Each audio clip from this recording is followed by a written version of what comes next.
Warning! The Stone Age Gamer podcast includes a lot of bad language. Cover your motherfucking ears.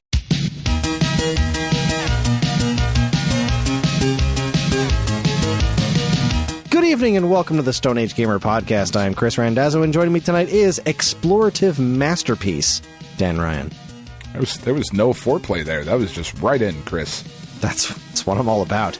It's time for the April 10, 20, 30, 40, where we discuss notable game releases from 10, 20, 30, and you guessed it, 40 years ago this month. Was Mega Man Soccer the undeniable champion of 16-bit gaming this time around?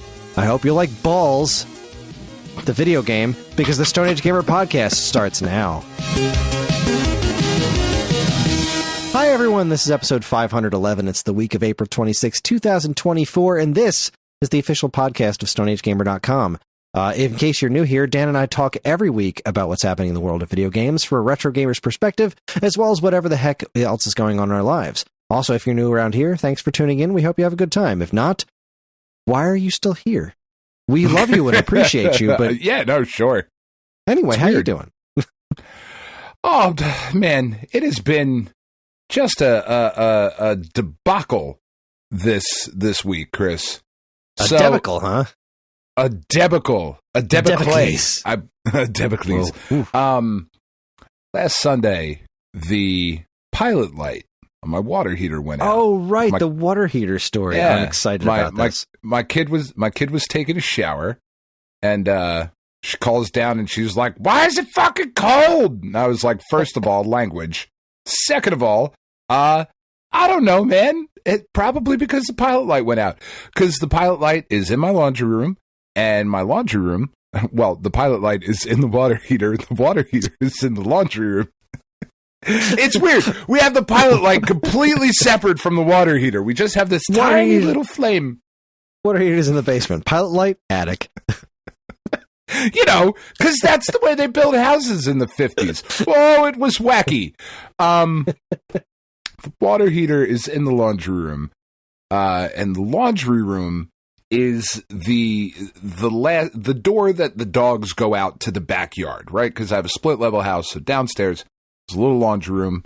The door to the backyard is through the laundry room. So the dogs are like, and they're all, again, for those of you who are new here, I have a lot of dogs, and the smallest one is about 50 pounds, and you know these 100-pound monsters just. They're such boys about it. Like, they have to be the first one out. Like, they are jumping over. And it's a laundry room. I'm not rich. I don't have it like that. It's not a big laundry room. It's a tiny little laundry room in a house built in the 50s. And the dogs are just jumping over each other. And fuck, I gotta be the first one out of the door.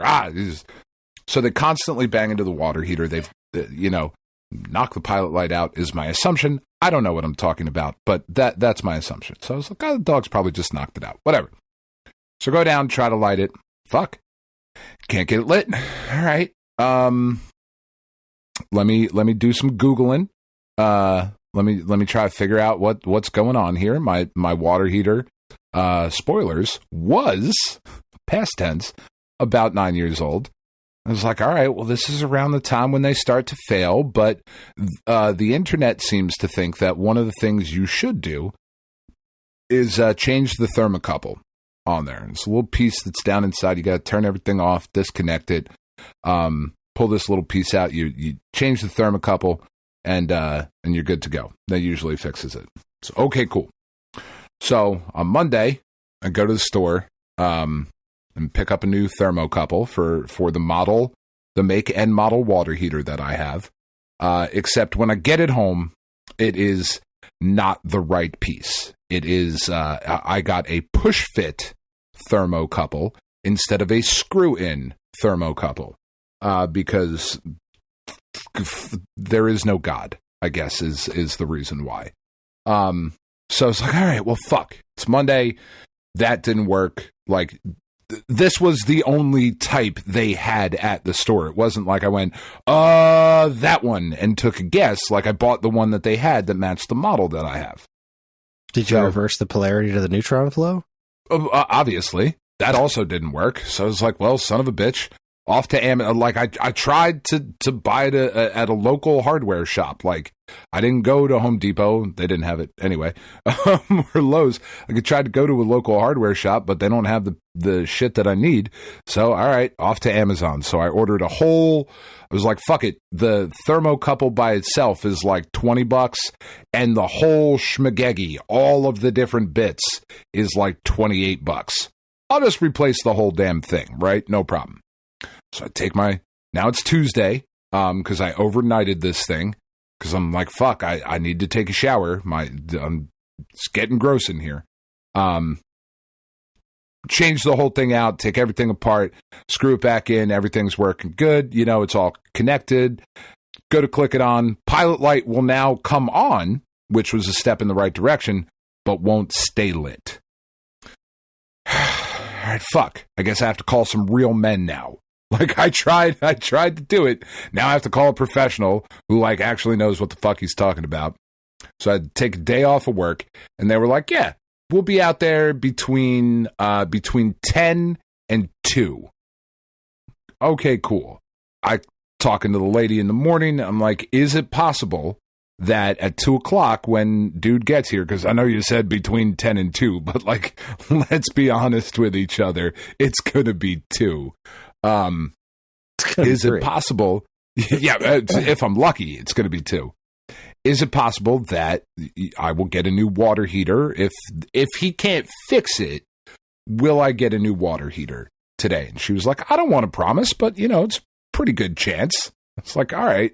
Well, I'm glad she didn't promise, because I waited all day. He got here at 2 o'clock. He left my house at like 2:07. Like, he was legit here for like 7 minutes, and he came down and he was like, yeah, that doesn't work.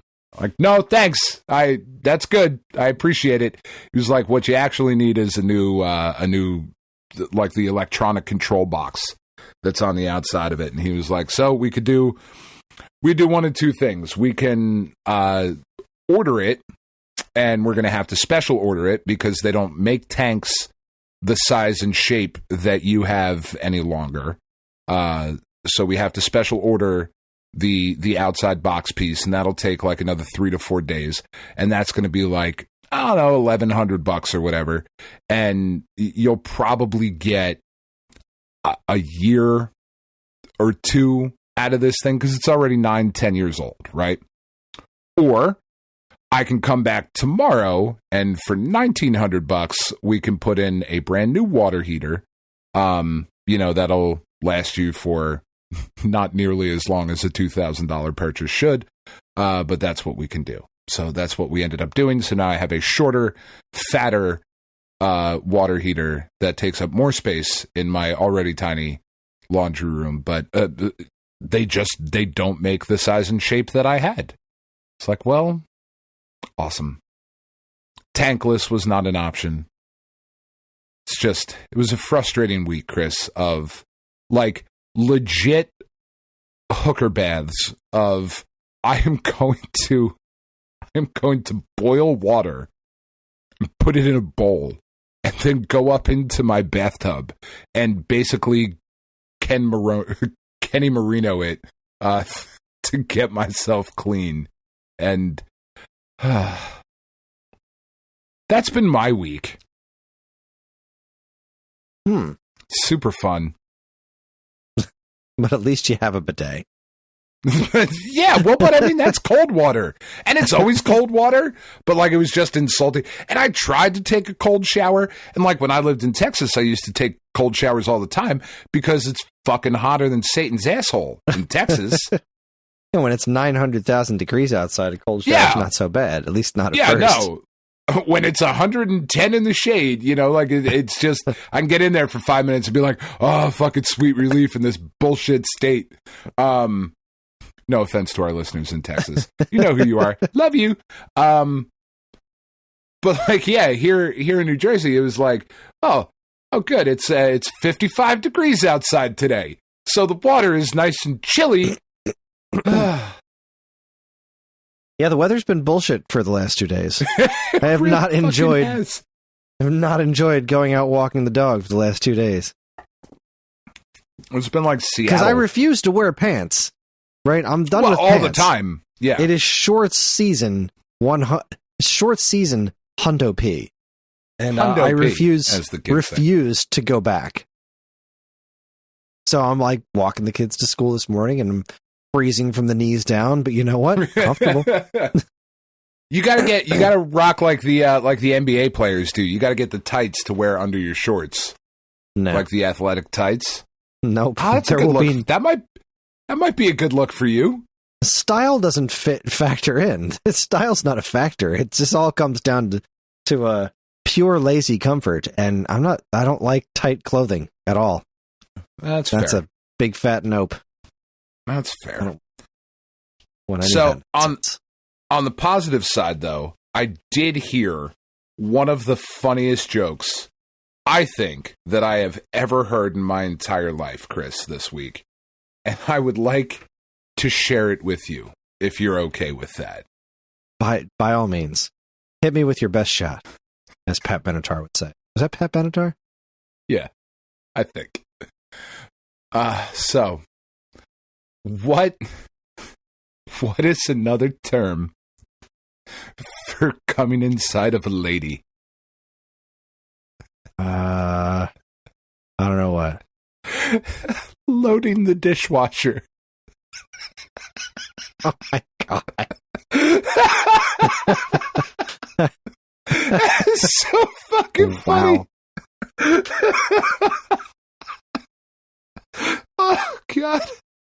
I don't know if that's going to make it into the show, but god damn it.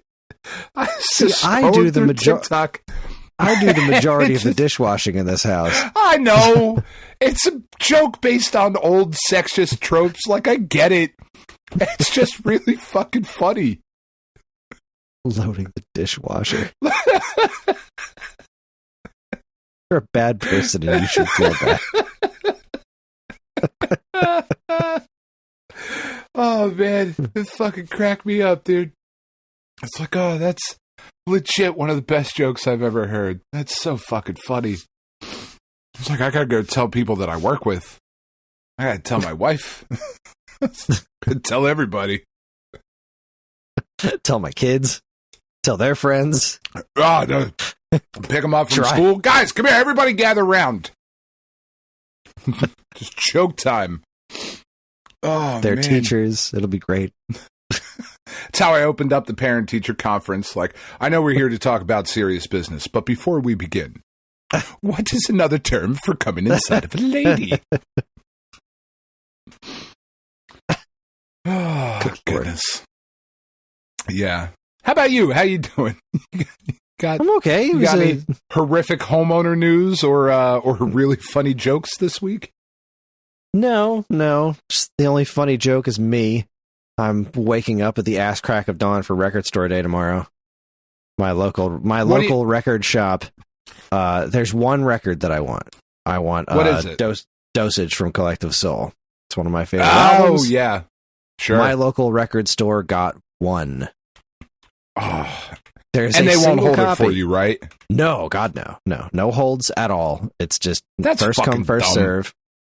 The mall opens its doors at 6 a.m. The record store doesn't open till 9. So if I want to get there at 5, right? Thinking 5:30, and hopefully, basically, if there's anybody else there before me, there's not going to be that many more people there before me. And if any of them are planning on getting the record, then I leave. Like, I can just ask them, "Hey, are you here for this? Because if you are, then sorry, then have a great day. I'm out of here, and I'll just hope that I can find it some other way." Good I'm God, sure there's somebody else who'll one copy. One copy of it. That's wild. I'm looking through the list right now, and this did not seem like a big, an impressive record store day. Yeah, there I go. I see it. Dosage. Wow, they only made 2,000 of them for everybody. So I guess that must be why. I mean, I'm sure there's going to be a different flavor of it somewhere that I could get. Like if I miss out on it, but There's a live Death Cab for Cutie that I would imagine people would show up for. Doctor Who, The Edge of Destruction. There's a lot of live shit this time around. Yeah. I didn't see anything else in there that I was like, yeah, you know what? I got to have that. There's just not a single other thing. Although the only other thing that's theoretically releasing tomorrow that I would like to have is Atari 50, but not for $45 fucking dollars, and my store's not even getting it. Because it's not part of Record Store Day. It just happens to be releasing tomorrow. Right. And I don't know, Foxy Brown. You might want to pick up Foxy Brown while you're there. You not a big Foxy Brown guy? No, okay. I can't say as I am. What is the Atari? It's the Atari 50 vinyl, like just shit from all the different games and whatnot.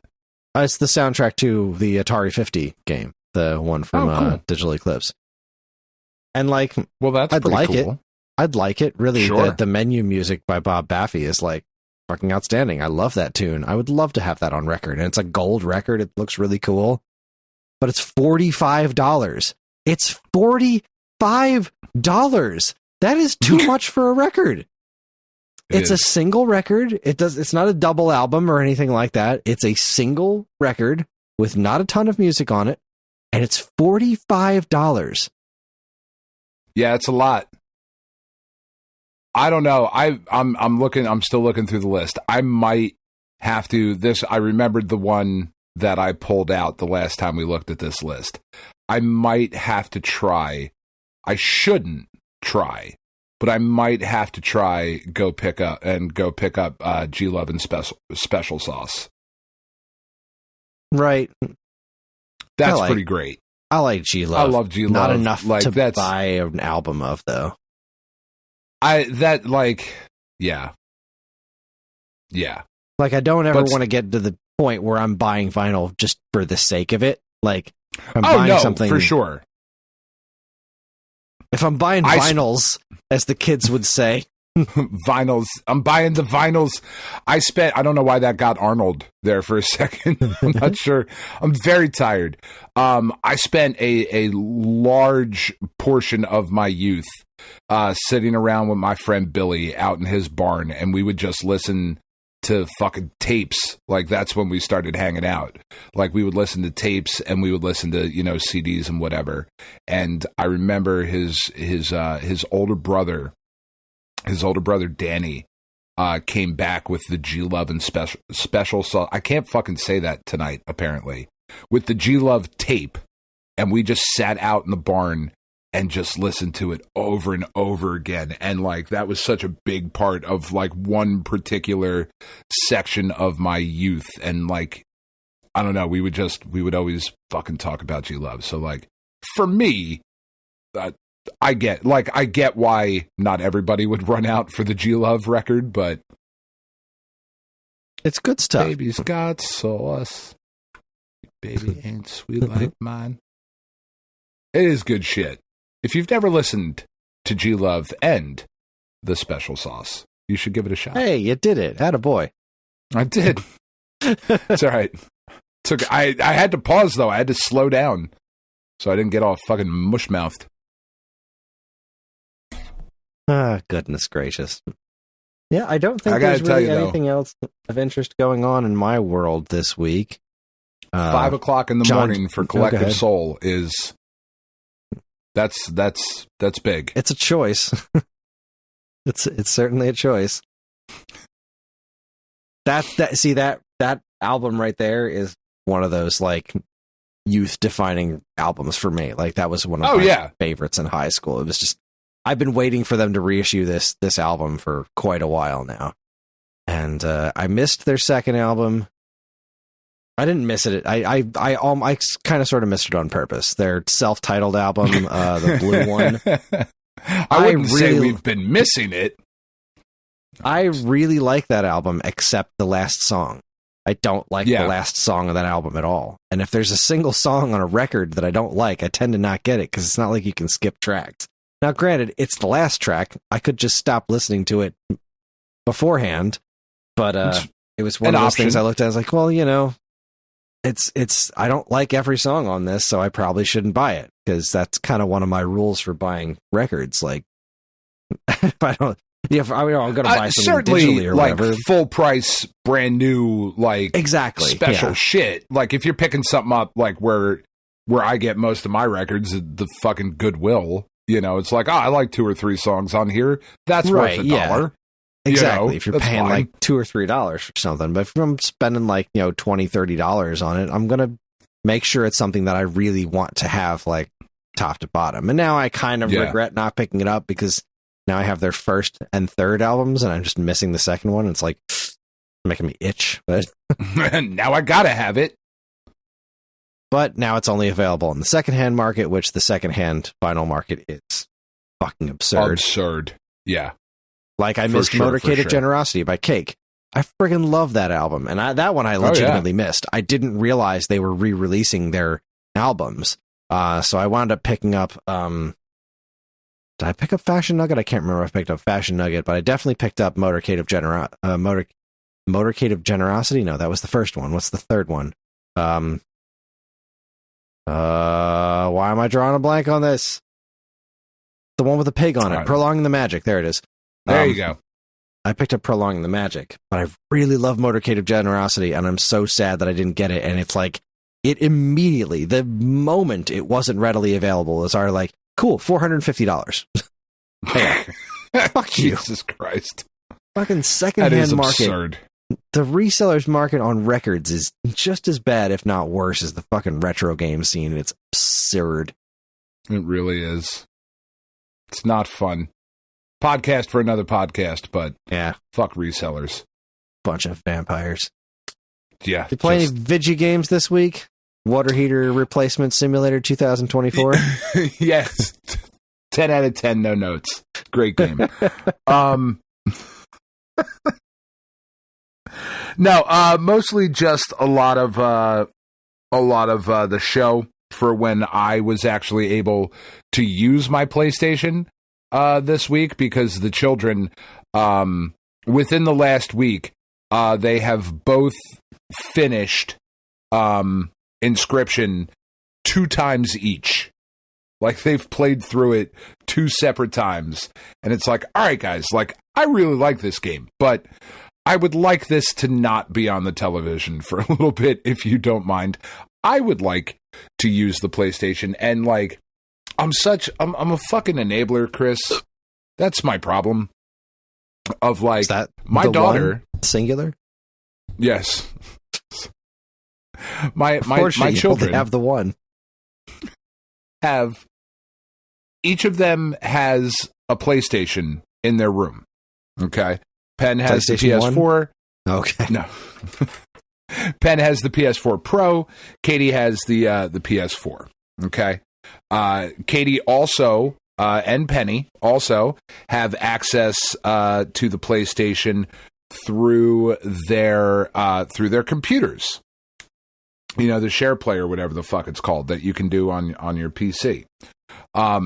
We also have, I'm currently in my office right now with 2 televisions that are not hooked up to anything. I might use one as a second monitor at some point.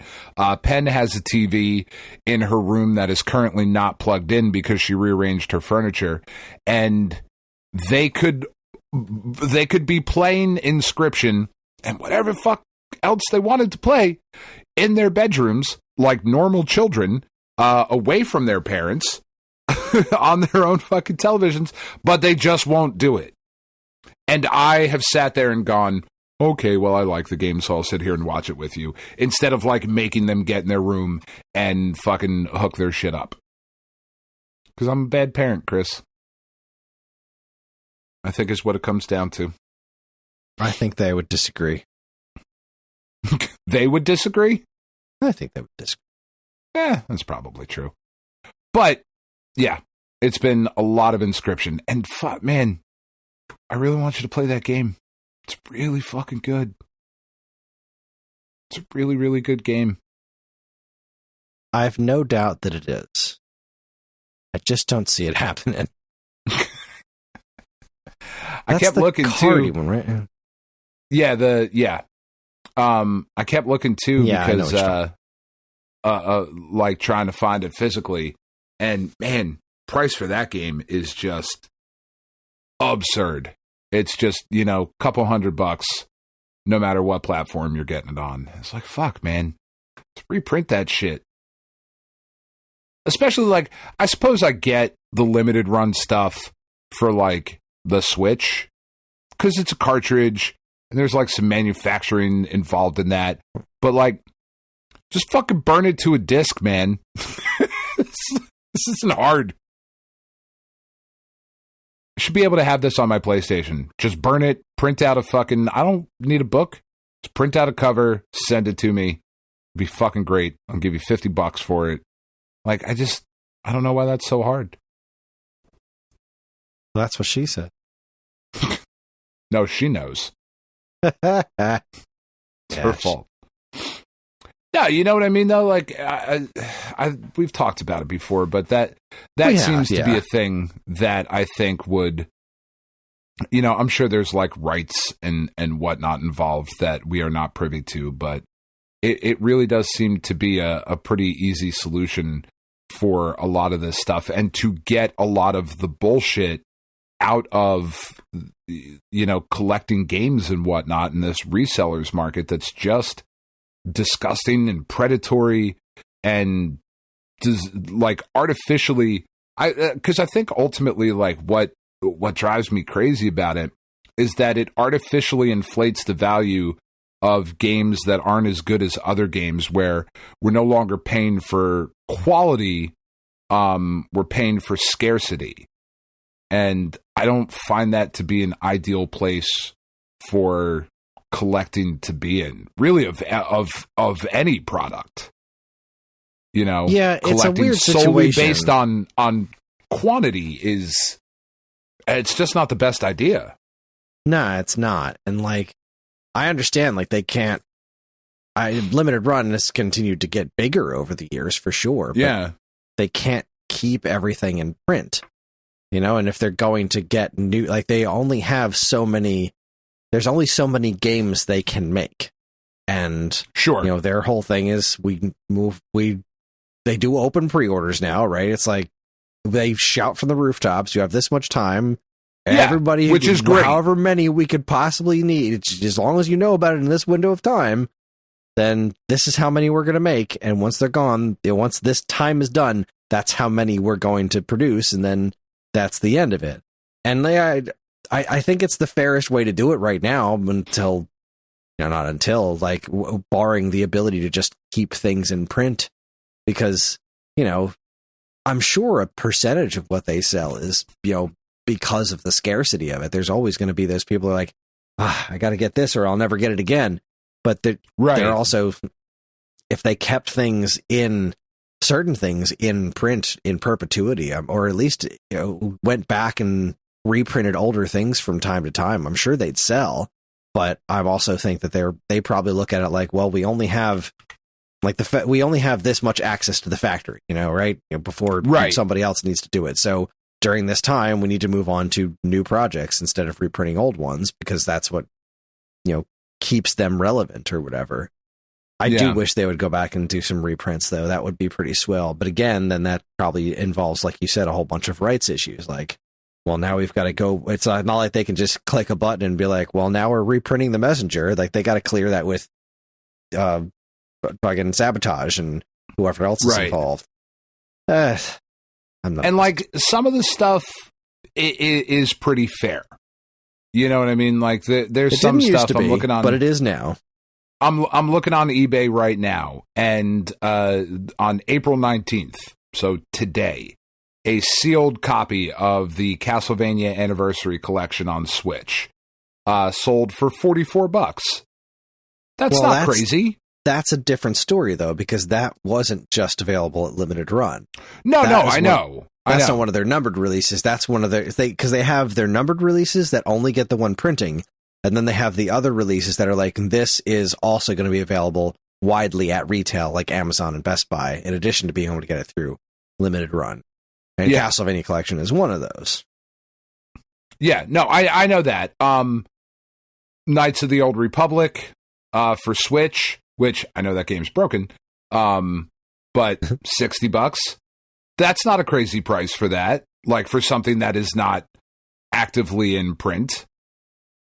You know, like there's a lot of shit on here insane. that is fair. But then if you look for some of the games, you know, like if I go back and look for Inscription on here, I think the last one sold on Switch. I don't want to give false information. Let's see. The last one on PlayStation 5, a new sealed copy on April 4th sold for $143 with $13 shipping from the United Kingdom. Another one sold on April 3rd on PlayStation 5 for $170, which is like, fuck, man. If it was like $50-$60, I'd buy it, you know? The Messenger on Switch on April 10th sold on eBay. So buy it now for just the loose cartridge, $123.99. That's nuts, man. Just the loose cartridge. That's nuts. 123. It's $194.99 was the last one that sold complete. It's like, what the hell, man? First off, it's just who's spending that money? Like, yeah. Oh, here it is. That money. April 17th. Inscription. Special Reserve Games. Nintendo Switch. $340. Worth a pudding. It's a lot of fucking pudding, Chris. And then, back to the records. I have been hoping to find the Sayonara Wild Hearts soundtrack on vinyl for a very long time. Yeah. It almost never pops up. One just showed up yesterday. It is currently listed for a buy it now price of $229.09 plus $60 shipping from Belgium. Jesus Christ. Weird. Like, come on, man. What the shit? What's the Box Boy amiibo up to these days? That's another one. That's been on my list forever. The Box Boy amiibo. I've always wanted that thing. Yeah. Oh, look, here's one for $438.90 for an amiibo. What? Nope. Oh. No. Fucking terrible. Absolutely terrible. And there's like 50 of these things on eBay. There's no shortage of them. It's not like they're rare. They're all over the place. I'm looking at least 30 to 40 listings of this goddamn amiibo, and everyone wants at least $400 for it. You clowns. $508. You absolute clowns. At least that one comes with the fucking game. Yeah, well, that $508. Come on. That is nuts. Be nice to have fuck you money like that. Seriously. Tell you what. I know it's a lot of money, but I can drop $710 plus 18 shipping on the fucking amiibo. Go fuck yourself. How dare you? The gall. The unmitigated gall. Yeah. Collectors. Bunch of nerds. Yeah, seriously. Anyway, so that's like... Anyways. That's been most of what has been played in my house. Dave the Diver did get added to the PlayStation Plus, so I'm going to dive into that. Oh, boy. I should have started that this week. That's what I should have done. This weekend. I'm excited. I definitely want to, I've wanted to check that out for quite a while. Yeah, I've been meaning to, play that, but I've just been kind of in a weird holding pattern after I finished this last set of reviews. Yeah. And now I'm just like eagerly awaiting, I think it's Tuesday actually, Dadish 3D. I finished Dadish 3, so I rebeat the first three games, except I didn't refinish all of Dadish 3.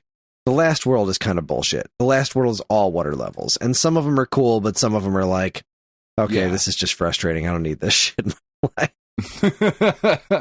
I'm just not doing this. It's not happening. Like two stars in the game that I know how to get. I'm just not fucking doing it. No, that's fair. Okay, so this is, I have to play the entire level, which is not one of those like, just go as fast as you can and you can just like speed run it basically. It's a level where you have to wait. You have to like wait on a slow moving platform. So there's no way to do the level quickly, right? So I got to go through the whole level, and at the very, very end of the level, you have one opportunity to make a pixel perfect double jump to get the star. And if you don't, then you have to do the whole level over again. And it's like, cool. I'm not doing that. I'm just not doing it. I tried it like 4 times. That is my limit. I've already beaten this game. I got nothing to prove. I'm out. That's right. But in sticking with the, there's a whole indie game sale going on the Switch right now. And I was looking on the eShop throughout my wish list, and I saw that Turnip Boy Robs a Bank was on sale for a somewhat decent price. I was like, I never did play Turnip Boy Commits Tax Evasion. I wonder how much that's on sale for. So I'm like going through my wish list, and I can't find it anymore. I'm like, why the hell isn't this game on my wish list anymore? So I go to the shop and I search it up, and I fucking own it. I don't even remember buying it. Good reason that's for why it's not to be on there. That's why it's not on my wish list. It's on my Switch. So I started playing Turnip Boy Commits Tax Evasion, and I get it. I get why the reviews weren't great for the game, and I don't fucking care because it's hysterical. Like, the game mechanics are just not great. It doesn't feel wonderful to play, but holy shit, it's so ridiculous. I didn't realize that the character of Turnip Boy does not speak. Everyone talks to him, and his responses are always just like a blank, psychotic smile. Like, I never noticed, like, you're filthy. You're just like this weird vagrant that rips up paperwork. Well, you're a turnip. Yeah, but like all the other vegetables you talk to are not filthy. You just look like you're strung out. You're just like, got this dead-eyed smile on your face, and the mayor basically, like, the mayor's like, look, you committed a shitload of tax fraud. I need you to be my enforcer to work off your, because the mayor's crooked as shit too. So like, you go work for the mayor as his enforcer, and you just like go fucking people up, doing terrible things to people. It's like, this is such a weird game. That's how this works. Yeah, no, that's how life works, Chris. Have you ever committed tax evasion? I have not intentionally. All right, well, it's very accurate to what happens, I would say. So I'm looking forward to playing more of that. It's gameplay not spectacular, but it's adorable and it's hysterical and it's really fucked up. So yay, Turnip Boy Commits Tax Evasion. I also played the Anton Blast demo, which was fucking great. Oh, you try that yet? The kids were playing that too. Yeah, they fucking loved it. Yeah, I mean, I knew I was going to love this game from the get-go. It doesn't play as much like Wario Land as I thought it would. Like the early, we've watched this game go through its development for a couple of years now, and it looked really Wario Land at first, and then they kind of changed some things around, and it's much faster than a Wario game now, which is really cool. Yeah. It's a very bombastic game. There's just a lot of things happening. It's very flashy. I really like very similar to Pizza Tower. So I've heard. Very similar to Pizza Tower. The speed and like chaotic nature of what's going on. There's a much more deliberate pace to like a Wario game. Yes, yeah. I still know almost nothing about Pizza Tower, although I did find out that apparently the person who made Pizza Tower is kind of a piece of shit. Is he? No. There was some talk in our thread about like, wow, we really thought that Pizza Tower was going to, like, why isn't Pizza Tower coming out on Switch? And then someone was like, well, I looked it up, and it seems that the guy who made the game is kind of problematic, so maybe that's what's stopping it from going places. I don't know. But I don't know much about it. All I know is the Anton Blast demo is everything that I thought it was going to be. I think that game looks spectacular. I'm really looking forward to getting it in freaking November. Yeah. What? It's a while. That's a long way out. Like, it's April. What are you doing promoting a November game and releasing a demo now? What do they know that we don't know? What's coming out in between, Chris? What could it be? It's a good question. That's a solid question. You know what it's not? It's not fucking Silk Song. I'll tell you that much for free. That's just it, Dan. We don't know. It could be tomorrow. No, I am relatively sure that none of us have actually ever seen anything for Silk Song. This is just one gigantic Mandela effect, is what's happening. I can look up the Silk Song trailer right now. No, but that doesn't mean it was released by Nintendo. I can look up a lot of shit online, Chris, that's not actually true. There it is. I don't think it's 5 real. years ago on Nintendo of America's YouTube channel. Silk Song announcement trailer. No. 5 fucking years ago. I refuse to believe it. 1 year ago was the when was this Xbox one where like this was 1 year ago. What's the date? June 12th, 2022. Wow. June 12th, 2022, there was a new trailer for Silk Song. That's almost 2 years ago now. Is there any way that game can live up to the hype? I mean, I think so. Because they haven't. It's not like it's promising anything that it'll be difficult to deliver. It's like, we're going to give you more Hollow Knight. Enjoy. And then they're going to give us more Hollow Knight, and we're going to enjoy it. And that's really all there is to it. Yeah, I mean, it really does seem that simple, huh? Yeah. I mean, who knows what it's actually going to be. They're up to something. I want it so bad. Why do I not have it yet, Chris? You know what? I wish someone would answer that question. Just tell us why. Give us something. Throw us a bone. Toss a little biscuit our way. Come on. Something. Please. We're working on it. Say, still. We're doing we promise. Things happen. We promise that. Come on. And like, that's the crazy thing to me. Like, going back to what we were just talking about, I could go on Best Buy right now. And I know this wasn't like a limited run games or whatever, but you can get Hollow Knight for $35 right now. That is one of the best fucking games on whatever system it's on, and that shit's only $35. Collecting is weird. Really is. Anyway. That's all it has to do with ready availability. I might fucking buy that for $35.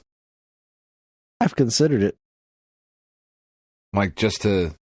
I don't think I want to play it on Switch, though. Like, if I play through it again. I don't know. Well, I suppose, like, with a Pro Controller, it's fine. Yeah, fine. I like it. Anyway. Game runs great, so. Such a good fucking game. Fucking love that game so much. Anyway. I had a weird interaction with somebody on our social media pages about the I wrote a review for Cash Cow DX, which I really liked. And it was one of those things where somebody said something that I just fundamentally disagreed with. It was saying that he said that if you like, it was a C+ game. If you like endless runners, this one's for you. If you're if you're into that sort of thing. I'm like, but if you like shit, this is for you. And to which I said, but this isn't an endless runner. Are you sure we're talking about the same thing? Because it's like it's not. It's just not an endless runner. There's nothing endless runner about this game. And he eventually responded like a day and a half later, like, no, the game constantly encourages you to move, so it's basically the same thing. And I'm like, nope. I don't think that's true. And I don't think he was necessarily being rude about it, because, he eventually responded that he thought a C+ was pretty good. I'm like, okay, that is what it is. But it's objectively not, but all right. That's fine. I just don't, I didn't understand the argument in the first place of like, so here's a game where you have full control over your character. And in my experience, just blasting forward is always a bad idea. Like, you gotta pay attention to your surroundings a lot.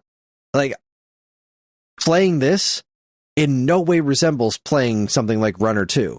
It just doesn't. Like, you are in full control of your character, and therefore you have the opportunity and the option to stop and wait for a pattern to play out and then make your moves. Like, yeah. I just thought it was a really weird interaction, and that whoever I was talking to decided to double down on the assertion that it was like an endless runner. And it was really strange. And again, he ended on a positive note. Like, you know, there should be more games like this. You know, I applaud them for making it. Like, they all ended on a positive note. And I love it when things end like that. It's just like, yeah, everything leading up to that was so odd to me. Like, I don't understand how that connection was made in the first place. Like, I never in a bajillion years would have thought that anyone would consider this in any way like an endless runner. Like, that's like comparing Sonic the Hedgehog to an endless runner, and it's really not. It's about being careful, you know, you run, and managing your momentum. You do run. And the game kind of encourages you to run, but I think that's part of the strategy that you know, it's like the Sonic games. The level design encourages you to just go super fast, but if you do, you're going to miss everything. Like, you have to be the one to strike that balance between when are you going to go for it and when are you not.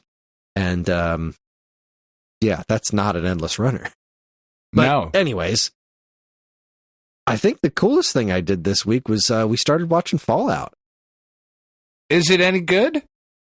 I mean, look, I have never touched a Fallout game in my life, but we both thought the first episode was great. All right. Yeah, it was really cool, really interesting. I like what was set up. I don't know how many of these characters are from the game. I don't really need to know, because I'm not going to play the games. And I've had all this opportunity to play the games. Yeah. I've never looked at the games and said, yeah, I want to try that. I think they look neat and all, but they definitely are not for me. But this show is. I love me some Walt Goggins. He was fantastic in it. I like that. With the girl who's playing the main character, she was good. Yeah, everyone was good. It was a good show. I liked it. I can't wait to see more of it. I would definitely, I definitely want to see it. But the kids want to watch it as well. Katie really likes the Fallout world. She's not like, she plays the game a little bit, but she's much more into like a lot of kids, which is just a weird thing about this generation of children. They're more into the lore and watching things about the game than actually playing the game. Like, Katie's super duper into that. Penn is like, yeah, it's cool. Like, I'll watch it. That looks fun. So we're going to sit down probably this weekend and what? Did all of the episodes come out or just the first one? Yeah, they dropped the whole thing. Oh, okay. All right. Well, we'll probably make like a couple days out of it at least. Because Katie she didn't say she was upset, but I think she might have been a little upset because she didn't really care all that much to watch the Monarch show. But that was something like Penn came down and we watched the episode of Monarch, and then we went on YouTube and watched like the Screen Crush from Monarch, and it was like just a whole thing that we did, you know. And she was like, we were like, Katie, you can come watch it with us. She was like, no, I don't really care. I was like, you don't have to fucking care. Just be part of your family, jerk. But this one, she's like really excited about. So it's like, all right, we can do that as a family. Cool. Yeah, it's definitely a family show. There's a lot of raping and murdering. Yeah, well, I mean, friendly. Hey. Yeah, that's cool. Love rape and murder. Yeah. Big fan. Really enjoyed it. I thought it was really cool. Looking forward to watching more. And speaking of watching things, finally watched Across the Spider-Verse. Oh, it's so good. It was really good. I forgot that it was only like the first part of it, though. Yeah. I forgot that it was a to be continued. We got to the end, and Karen was like, "What the fuck?" Because it was her movie pick tonight. Yeah. Did you know that the dudes who did the Spider-Verse movies, their first pitch was to DC to do Batman Beyond, basically in the style that they did the Spider-Verse movies? And DC was like, nah, we're good. It's like, all right, man, that is a choice that you made. Could you imagine how fucking dope a Batman Beyond in that style would be? That would have been awesome. That would have been like the fucking coolest thing ever. The Spider-Verse movies are great, but just imagining Batman Beyond, like just ink in that universe, like, oh god, I fucking want it so bad. Maybe they'll go back. Maybe they'll let him do it now. See you, dicks. It was a good idea. We told you. Yeah, I didn't even think. Once you said ink, I was like thinking of like, yeah, right, that would be pretty cool. I feel like I'd like a Batman Beyond movie that looked more like the show. And then you mentioned ink, and I was like, oh shit, like ink and Blight. Yeah, especially like Blight kind of looked like that in the intro to the show, right? When they did the close up of the skull, it was like, oh, you sold me on it. I want it so bad. I want it to happen. It's not gonna. No, probably not. We'll see. We might get a half decent DC movie sometime in the next millennium. I don't think so. I just don't think it's possible. I want it to be. We'll see what James Gunn in his new direction can do for the brand. I want it to be. I do. I want it to be good. I like the fucking Flash movie in spite of itself. Like, I really honestly didn't hate that movie. I wanted to hate that movie. I did not.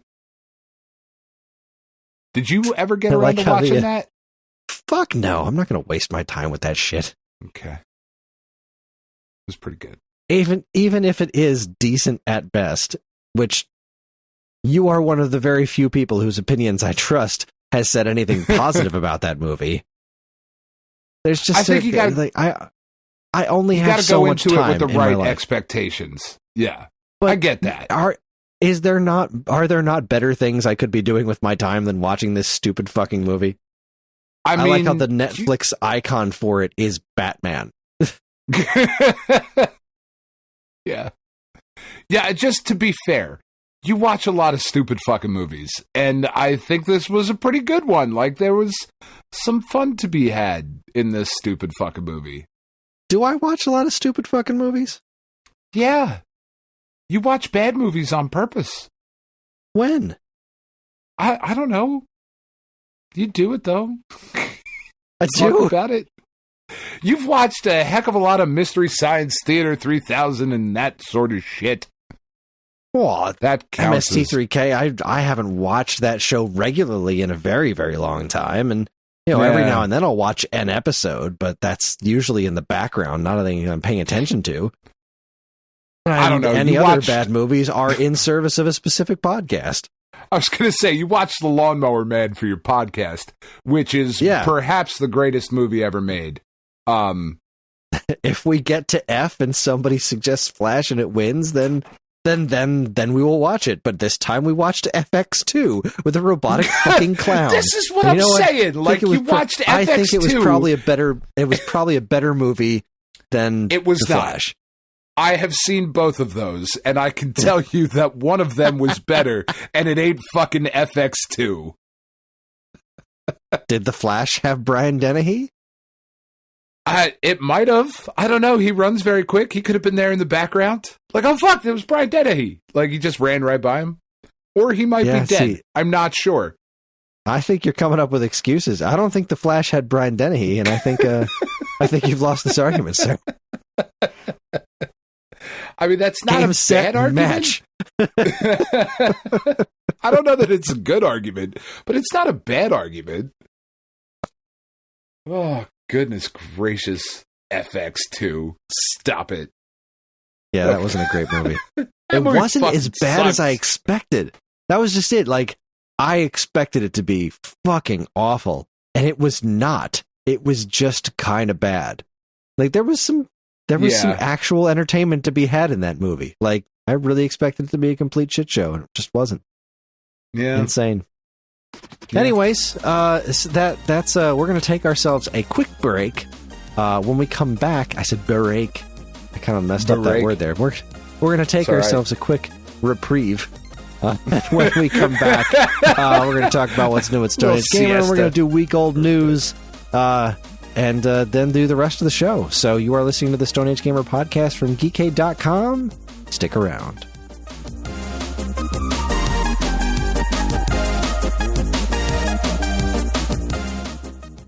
And now, here's a quick look at some of the other original content available now from our partners and Geekade.com. First up, on an all-new SNES podcast, Greg and Joe. Is that supposed to say Joe? Nope, it's supposed to be Joe, yeah. Look, the W key is next to the E key, all right? It's been a while since we've recorded commercials. Maybe Joe is going through some things. It's been almost a year. You can see the last one written right underneath it, 4/28/23. Yeah, I do. First up, on an all-new SNES podcast, Greg and Joe were joined by some jerk named Kris, who sounds an awful lot like that jerk Kris I do a podcast with every week. The game they had to discuss this time around was the often overlooked Super NES sequel, Super Adventure Island 2. What secret parallels does it have with Zelda 2, The Adventure of Link? How deep down the rabbit hole of Wonder Boy mythology does one have to travel to understand this game's inner workings? Is it worth playing today? Find out in the SNES podcast, episode 231, Super Adventure Island 2. It was me. I was the jerk. Anyway, next. This time in the theater spoilers! near you. I know. I gave it all away. Next, this time in a theater near you, it was time for the letter G. And wouldn't you know it, a new Ghostbusters movie is in theaters right now. Last time Paul, me, and Sean made it into the letter G, the last Ghostbusters movie was in theaters. A coincidence like this left us with no choice, so we all gathered together to see the latest Paul Rudd vehicle together. Did Frozen Empire leave us cold? How many different kinds of M&Ms did Paul buy to sneak into the theater at Five Below? Can anyone resist the allure of $7 Tuesdays? All this and more will be discussed in a theater near you, episode 39, Ghostbusters Frozen Empire. I liked it. I thought it was great. Yeah, it was a good time. Like, just a legitimately solid, good movie. I liked it a whole lot. And can see the franchise potential. Like, just keep making them. That's fine. Every I had couple a couple of issues. There were a couple of concerning bits, like... Oh, yeah, maybe a few too many characters. There's a couple of people there. They're just like, okay, but why are you here? Like, the third act of that movie is a hot mess. And I didn't honestly care because it was just so much fun. Yeah, no, I was having a very good time. There were a lot of interesting bits. There were too many characters. And I do think that I don't know where else I don't know how you would have gotten around this. But there was a decided lack of ghost busting. There was like 2 ghost busting scenes. And it didn't bother me at the time. But I saw it pointed out. I was like, yeah, I guess that is kind of weird. In a movie called Ghostbusters, they didn't do a whole lot of ghost busting, which is, dude, it's fine, whatever. But yeah, we'll talk more about it on the podcast. What do we got next? There is, just before I do that, there is one moment in that movie where Dan Aykroyd delivers perhaps the finest bit of acting that he has ever done. And it is when Ray Stantz is talking to Winston Zeddemore, and he says to him, "This is what I want to be doing with my golden years." And it's so genuine and heartfelt, and it was just such an awesome moment from Dan Aykroyd of, like, this actor who we all love getting to do exactly what he wants with his life. It's just fucking great. It's a wonderful moment in the film. Finally, on this month's episode of this week's episode, it was Angie's pick, and she went with the sci-fi original series Resident Evil. Alien. It's a show about Alan Tudyk being Alan Tudyk. He's being hilarious, and aliens and stuff. Plus, Kris talks about the glory of X-Men 97. Karen is joyful over the return of Girls 5 Eva. Evan gives CBS more credit than it deserves, quite frankly, and a whole lot more. Don't miss this week's episode 275, Next Level Vendor Spiegel. Have you watched Did I get that Resident right? Alien? You did. No, Resident Alien's a I have great not. show. You should watch Resident Alien. It's very good. I am sure I would like it. I do enjoy the work of Mr. Tudyk. Yeah, it's really just a whole lot of him being weird. He's pretty great. Magnificent. Yeah, he's great. It's wonderful. For all of this and more from us and our partners, be sure to keep your eyes on geekade.com.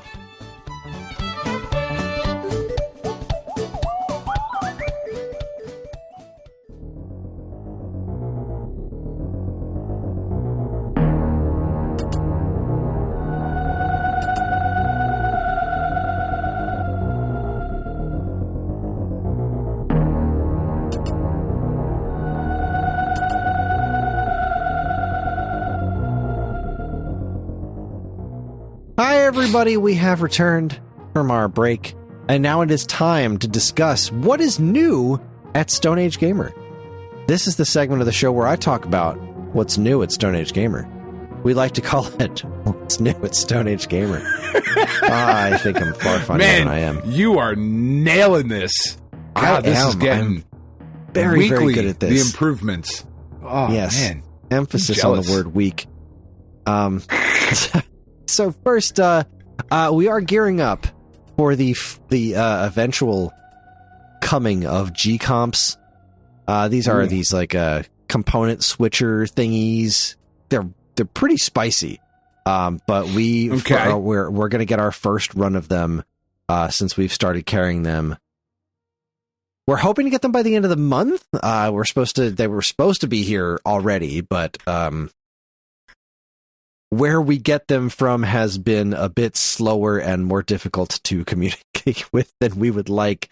But you know, these things happen. Obviously, like these are complex things, and I think they're being assembled. That they'll be sent out to us, and hopefully we will have them by the end of the month. And hopefully they will show up with the power-based minis that I talked about a few weeks ago that still aren't here, but they should be here by the end of the month. God willing, we will have the power-based mini and the power-based mini FN back in stock at Stone Age Gamer by the end of April 2024. Fingers crossed. We also God willing, and the crick don't rise. And the crick don't rise. Call me a crick. Hey. We opened up pre-orders, and I believe they're still open as of the time where you will be listening to this podcast. We opened up pre-orders on the Retro Time DC Blue Retro. The Retro Time Blue Retro receivers have been pretty darn cool, and they've been doing really well for us. We have the N64 one and the GameCube one, and this is one for the Dreamcast, so you can use whatever Bluetooth controller you like and modern Bluetooth controllers to control your Dreamcast. It does include... it has some memory built in, so it doesn't have VMU functionality. Like, there's no screen or anything, so you can't get the VMU screen cooking when you're doing this. However, there is some built-in memory in the unit itself, which is kind of cool, so you don't have to worry about too much in the game saves department. I don't know how much memory is actually in it, but it is a neat device. I'm excited to see it show up and see how it works, get my hands on one, test it all out. We did get the MemCard Pro GCs in finally. Those had been on pre-order for a long time. People have been waiting for those things to come in. They came out, and we shipped out all of our pre-orders, and then we had a few extra for sale, and they were gone in like no time flat. I think like an hour tops, they were just gone. And it is awesome, but it's also kind of a bummer because now we're getting a bunch of emails from people saying, "Oh no, I didn't get one. I didn't even notice they were back in stock. They were gone by the time I got here." And we have no clue when more of them are coming in, which is kind of a bummer. Yeah. There's definitely demand for these things, but 8-Bit Mods has those. They got those out. They're still getting us the PS2 ones. Those are the new ones, the PS2 MemCard Pro 2s. Those should be here also by the end of the month, I think. Those are really cool. I can't wait to get my hands on those. I have a MemCard Pro GC. Like, they sent me one of those a while back when we got our first run of them. They're like, all right, we're going to make a video on these. And they're like, whoa, don't make a video on them yet. We don't have any left to sell. And I was like, all right, well, I'm going to get the video ready for this one since we're going to have a whole bunch of them. I'm like, all right, let's get that going. Never mind. Don't bother. Don't make anything for that yet. Next time we actually have some to sell, I will hopefully be able to put together a video about them. But one thing I do have a video made for that should be going up on Sunday. It'll be up, obviously, by the time anybody listens to this podcast. And that is on the 7800 game drive. I finally got to put some time into that thing. I talked about my troubles with making that last week, right? Where my system couldn't read controllers. Well, they sent me a replacement system. I got the video finished, put together. That sentence was weird. But anyway, we usually with the items that I do videos on, we wind up doing giveaways on because like instead of selling open box items, why don't we just give them away for free? It's fun. It gives us things to give away to free for people, but they decided to go the extra mile with this one for some reason. We are giving away a 7800 console with a 7800 game drive, Mega 7800 adapter, a brand new 6-button officially licensed Sega Genesis Retrobit controller, and HD Retrovision component cables, which is kind of awesome. That is what more could you people possibly want? That is a beefy giveaway right there. Go to stoneagegamer.com/enter to win, enter -2-win, or follow the link in the show notes to enter. It's free to enter. You don't have to buy anything. You just go there and fill out the forms and do all the things, and you can be entered to win a nice looking Atari 7800 console with a game drive, 7800 adapter, like the whole works. If you've ever wanted to get into the wonderful world of Atari 7800 stuff, this is your time. Oh, and I will say awesome. That, and through that, when I finally got a functioning 7800 with the controller ports working, I got to spend some time with that Ricky and Vicky game, which is really freaking good. I kind of had an idea of what it was about, and there's a little bit more to it than I expected. It's really quite a good game. I wonder if it'll ever get ported to anything other than 7800.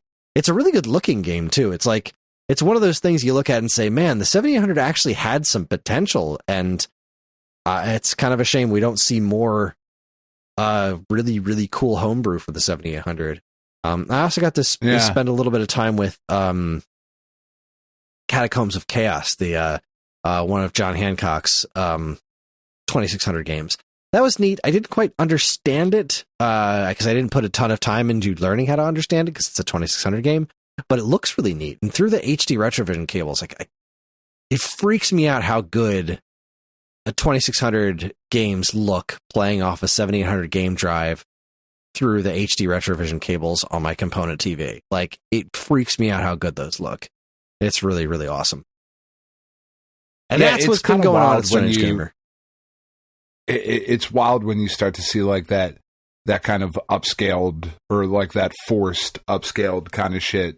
Not that it's doing like a ton of processing or whatever, but no, right? Because this is still like a CRT. It's just like it still is what it is. Yeah, it's the Genesis HD Retrovision cables continue to impress me, and like all the systems that also use them.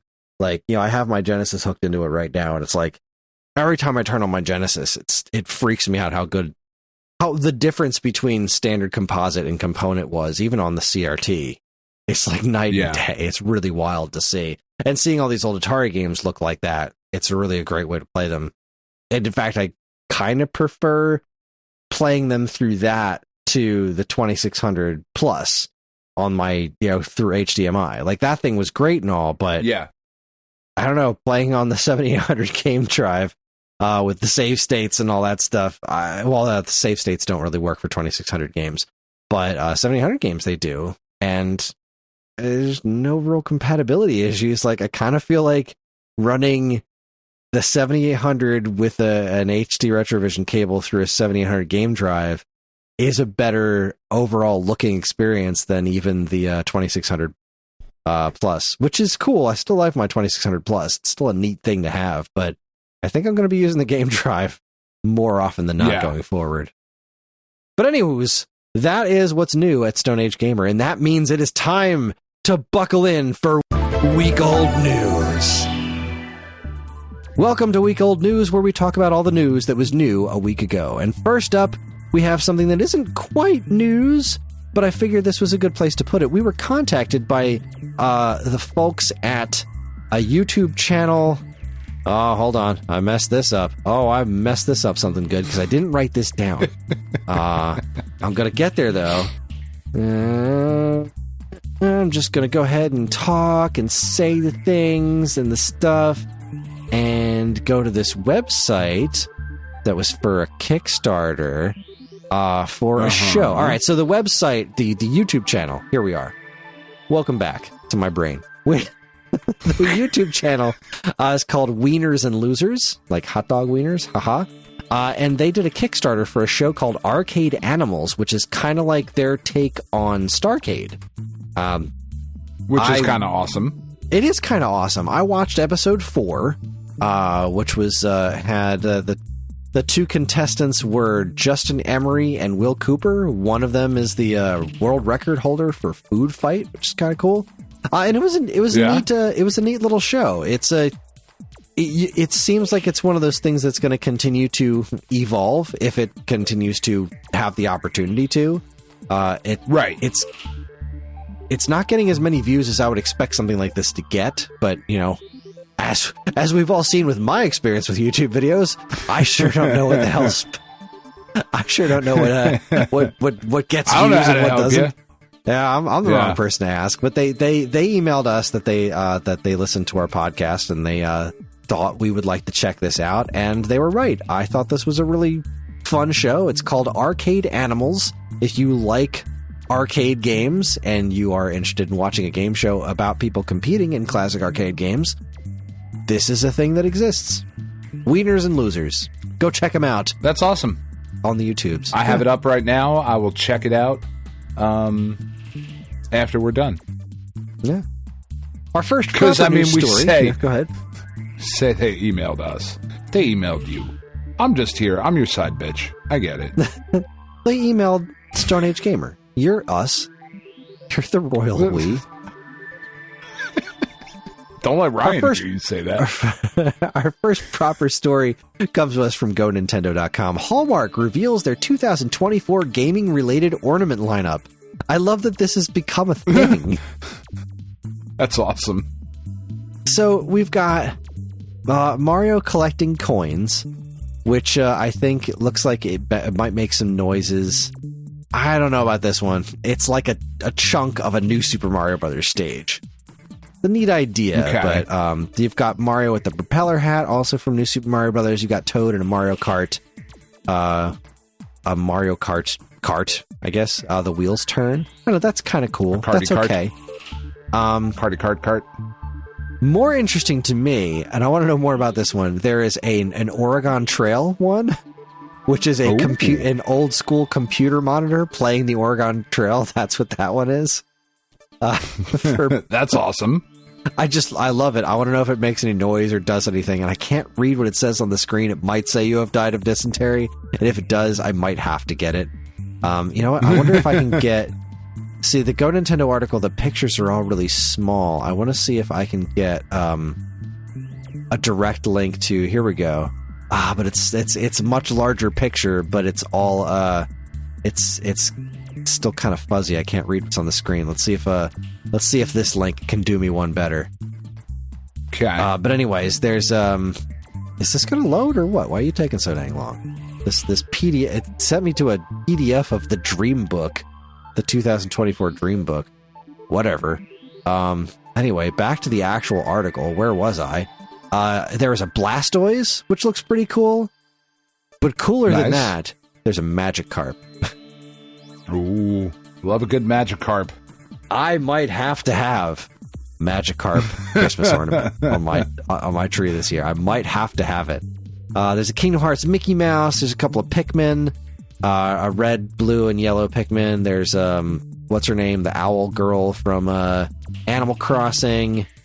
There's an Xbox, which apparently plays Halo music when you turn it on. That's their console for this year, right? They did Dreamcast last year. They did Super Nintendo and Sega Genesis and NES.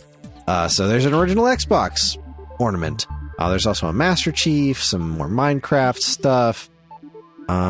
What's this last page? Are any of these video games? There's a Super Mario Boo. A handful of Pokeballs. Okay. I bet John would love the Pokeballs. That would be cool. So is this oh yeah, it's a set of 6. $16.99 gets you a set of 6 Pokeball ornaments. That's kind of cool.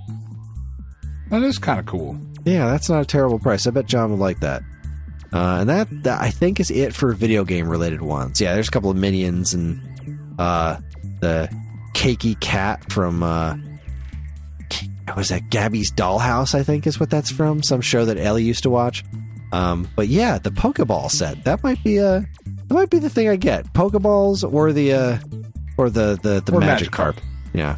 One or the other. I mean, you got to go Magikarp. Yeah, he's so stupid looking. I love him. I just love him. Yeah. Dead-eyed fish. Oh, it's great. That's pretty cool. Hallmark, keep up with the nerdy ornaments. Good job. Keep doing what you're doing. Yeah. Next story comes from Time Extension. Game Boy emulator that topped iPhone App Store gets yanked for copyright infringement. What a shocker. Does it? I have it on my phone. Can I still open it? I bet you can still open gone. it. Oh, no? Yeah, wow. All right. No, I thought I downloaded it. Maybe I didn't. Apparently there's another one Delta, out there right now, too. That's the one? Let's see. It doesn't actually say what this one is in here. Maybe I'm wrong. Maybe I didn't download it. Yeah, Delta. I could be drunk again. Okay. Testa has since moved on to Delta, which it will be coming to iPhone in Europe. Yeah, and then so it went up, and then it got pulled down. Apparently it worked really well, too. And I think there's another one out there that has taken its place, but I imagine this is the kind of thing that's just we're going to keep seeing them show up and then shut down, and eventually there's just going to be a bunch of them up there. Yeah. Well, I mean, yeah. There has to be some honesty involved of like, yes, part of it is for game preservation, obviously. Most of it is for stealing games. Let's just be honest about what we're doing here, guys. Oh my goodness. It's fine. Next up, also from Time Extension, this story makes me extremely happy because I didn't think this was ever going to happen. Missing History of Nintendo books finally being published in English. Author cool. Florent George recently revealed that the final 2 volumes of his History of Nintendo series are finally being translated into English. I bought the first 2 of these in 2012. And okay. I love these 2 books. They're really, really interesting. They've got all these wonderful pictures in them. But the first 2 books are everything before video games, and the second one is like all... so it's like the History of Nintendo Volume 1 is 1889 to 1980, and then Volume 2 is 1981 to 1991. And then they were like, in those books, and coming soon, History of Nintendo 3 and 4, and they just never happened. They apparently happened elsewhere in the world, but I was never able to buy them. And it seems that the History of Nintendo 1 and 2 books I was reading in this article are actually worth a buttload of money now. Really? Yeah, I'm very curious. Because everything is worth a buttload of money now? Yeah, I mean, they've been out of print, so that's naturally how that kind of shit goes. But let's see. Yeah. History of Nintendo Volume 1. Holy moly, $198. Wow. Get the fuck out of here. For a book? Nerd. I mean, they're really good books, but like, wow, that's a lot of dollars. I mean, are they, though? They're still just books. They're not even big books. They got pictures in them, at least. They're almost all pictures. They're lovely. They're well put together, but still, it's a lot of nuts. They're small books though. Like they're not the books. Sorry.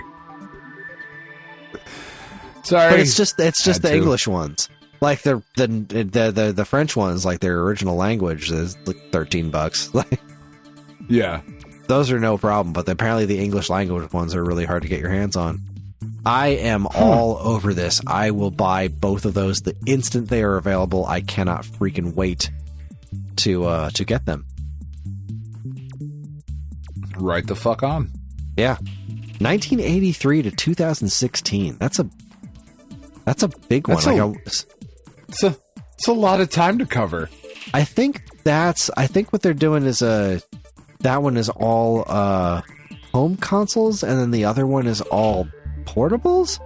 It's kind of hard to tell.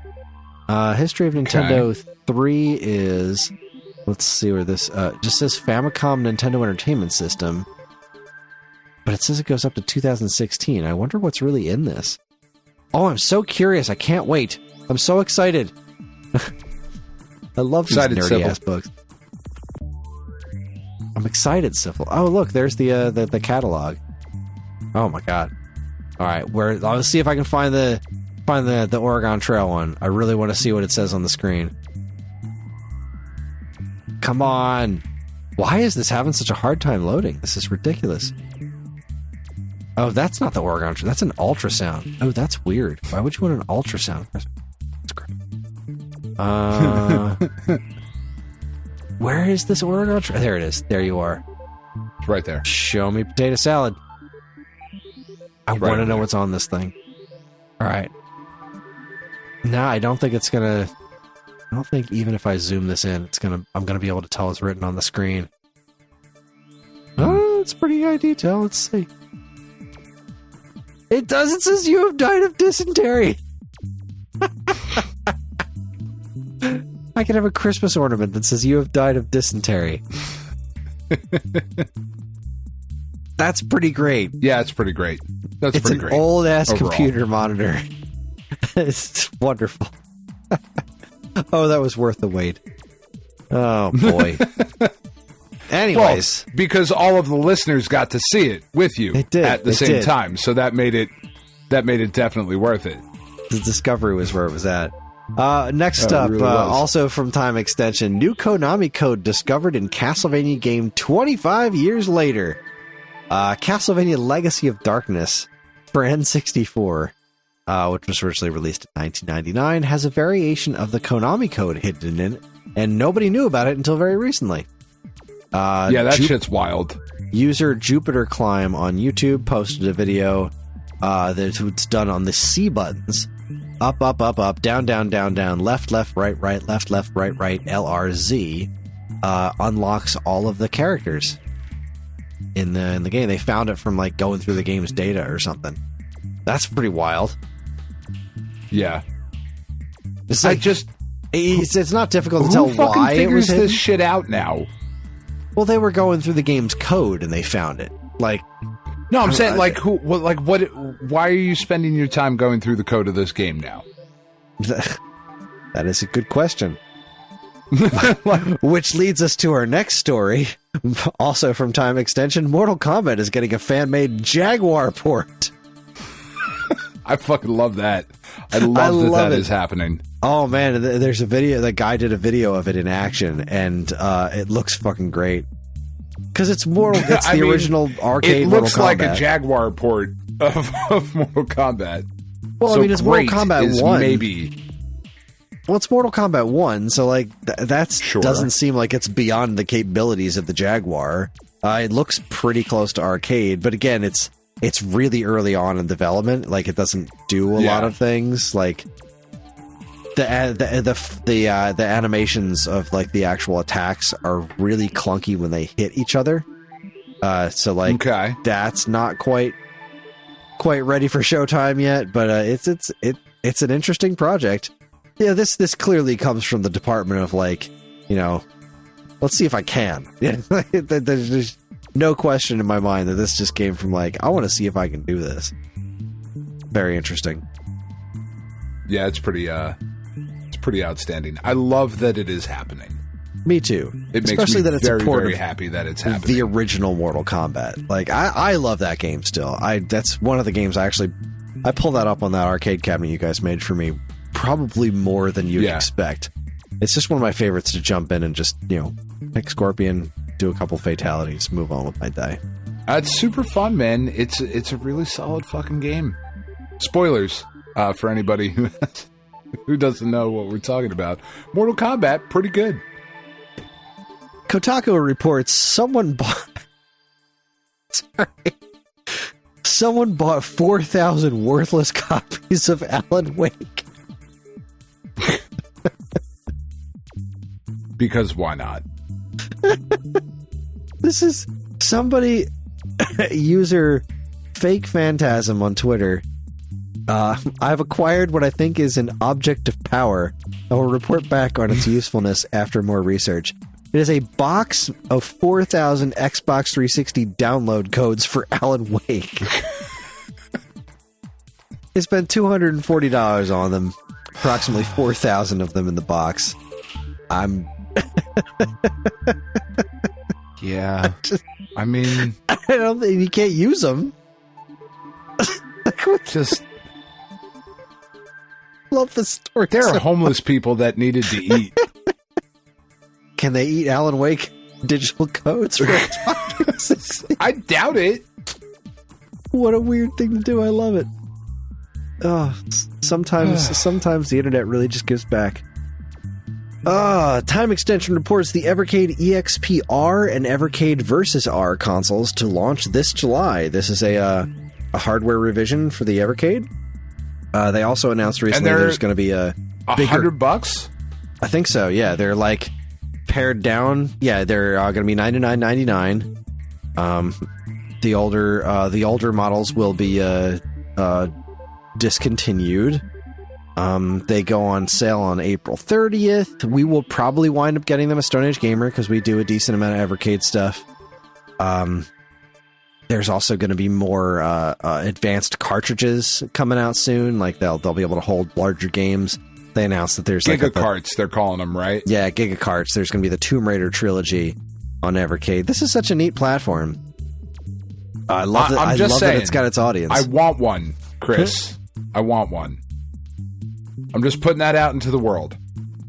Let everyone know. Dan wants an Evercade. I can make a video.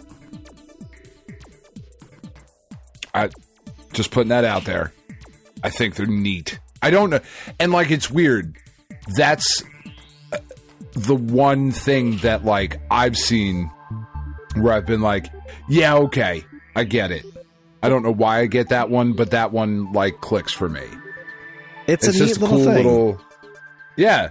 The cartridges are pretty cool. It's a neat thing. I like that this ecosystem exists. It's not really for me because I have most of the old games that I would want. Sure. But you know, it's because I'm a hoarder. I think what I really like about, or what I appreciate about it, is that they are very, very much aware of who their target audience is, and they are pricing things in a way that makes them affordable, realistic. Like, if you want to collect this way, this is a pretty good way to do it.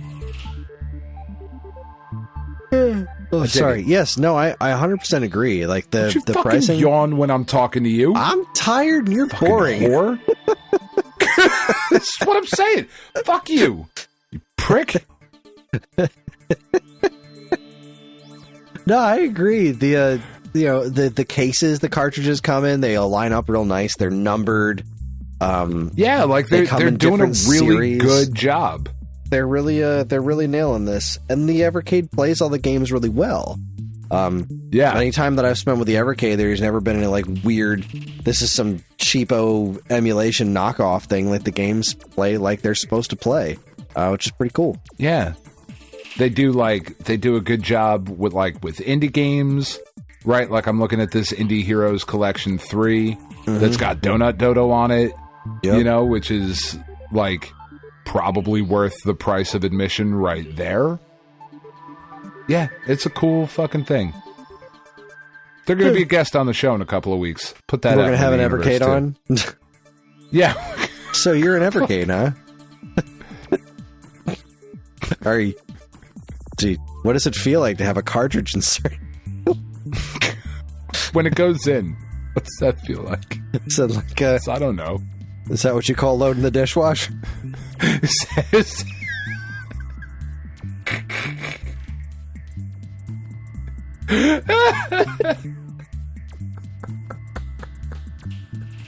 When you get together with your other Evercade friends.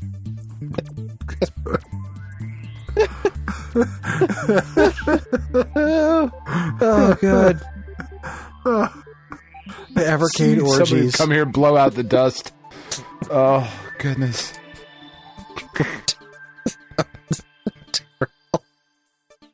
Oh, exciting. All right, IGN reports. Oh, this is a 90-degree turn. Take-Two announces layoffs while canceling multiple in-development projects. Fucking pricks. GTA 6 publisher is laying off around 5% of its workforce, or around 579 workers. Because they obviously can't afford it. Mm-hmm. They're not going to make any money. Yeah, the publisher... I hate them so much. You know, I don't even want to discuss it. It was just one of those things that it's happening in the news. I needed to bring it up, and there I did. Yep. Let us move on. Nintendo Indie World Showcase, April 2024. Everything announced. This comes from IGN. Of course, the subtitle is No Hollow Knight Silksong again. Yep. There was some cool Only stuff thing that in here. matters. Man, I was so fucking whelmed by this one. I mean, it's an indie showcase. I'm never overwhelmed by these. If there's like two things I want, then I call it a win. I fucking love the indie games. Big fan of indie gaming. I love indie gaming, but the ones they show off on these showcases typically don't speak to me. Yeah, so I've lowered my expectations for this one. I wouldn't say it's shit because the things that I liked in this, I really liked. Like, I don't care about this Little Kitty Big City game, although I really like the name. It's fun to say. And it's an outstanding name. It looks adorable. Ellie wants it. I played Stray. Yeah. Stray was the version for me. I really thought that was going to show up on Switch by now, to be perfectly honest. Like, yeah, it's weird that it hasn't. That's a weird one that seems to be missing. Yeah. But yeah, it's like this is the cutesy version of Stray. Like, okay, I can see the appeal. Not for me. This next one I really don't know how to feel about, and that is Yars Rising. I didn't think it looked very good, but this is a way forward game. It didn't look bad. Yeah, it didn't look bad. It's a way forward game though, and it's like a way forward doing. They're pretty good. Yeah, they do good stuff. They do good work. I didn't like the character, like the cheeky dialogue of the character seemed really forced. Like, it was just like, I don't know what you're doing. And like this weird, I don't understand what its connection is to Yar's Revenge. I thought it was cute that the evil corporation is like, was it Co-Corp or something, or Co-Tech? Something like the Cotile. And if you're looking at the buildings in the beginning, there's like Howard Scott Warshaw's initials are on one of the buildings. Another one says Nolan on it. Like, so it's steeped in a bunch of Atari history, and it's a Metroidvania type game. I don't know. I'm interested. I just wish the game looked better. But also, it's coming to the VCS, so that's probably where I'll wind up getting it if I get it at all. So, yeah. Yeah, I thought that was a weird one. It's a weird universe to jump into and develop. Like, I wonder, like, where was the demand for that? And like, what we really need? We need deeper lore in the Yars universe. But like, I don't know that this is actually connected to the Yars Revenge games. Like, I don't know. I don't understand what it is, because they're using images from the Atari game, almost like this character exists in a world where the game existed. I don't know. It's very interesting. I'm very curious about what's going on here, because you're making the joke about the lore about Yara's Revenge, but like, that was part of the selling point of the original Atari game in the first place. It came with the fucking comic book. Like, no, I know. I'm not debating that point. I'm just saying, in 2024, like, who is knocking down the door for more fucking Yars Revenge lore? I mean, who knows? But again, this doesn't seem like that thing. Maybe there is a gigantic collection. This isn't about out there. Bugs fighting the Quotile. Like, that's not what this is. This is like a human hacker put girl. The name in there? That's the question. This is such a weird project, but because of everyone involved, and because I've generally liked what Atari's been doing with themselves lately. Yeah. I'm interested enough to give this a try. It was such a weird announcement that I never would have seen coming. Obviously, I'm not going to talk about attention, every game. But now you have my curiosity, kind of thing. Yeah, there you go. Let's go with that. What was the line that Cell said in Dragon Ball Abridged? It was something along the lines of, "You had my curiosity, but now you have my erection."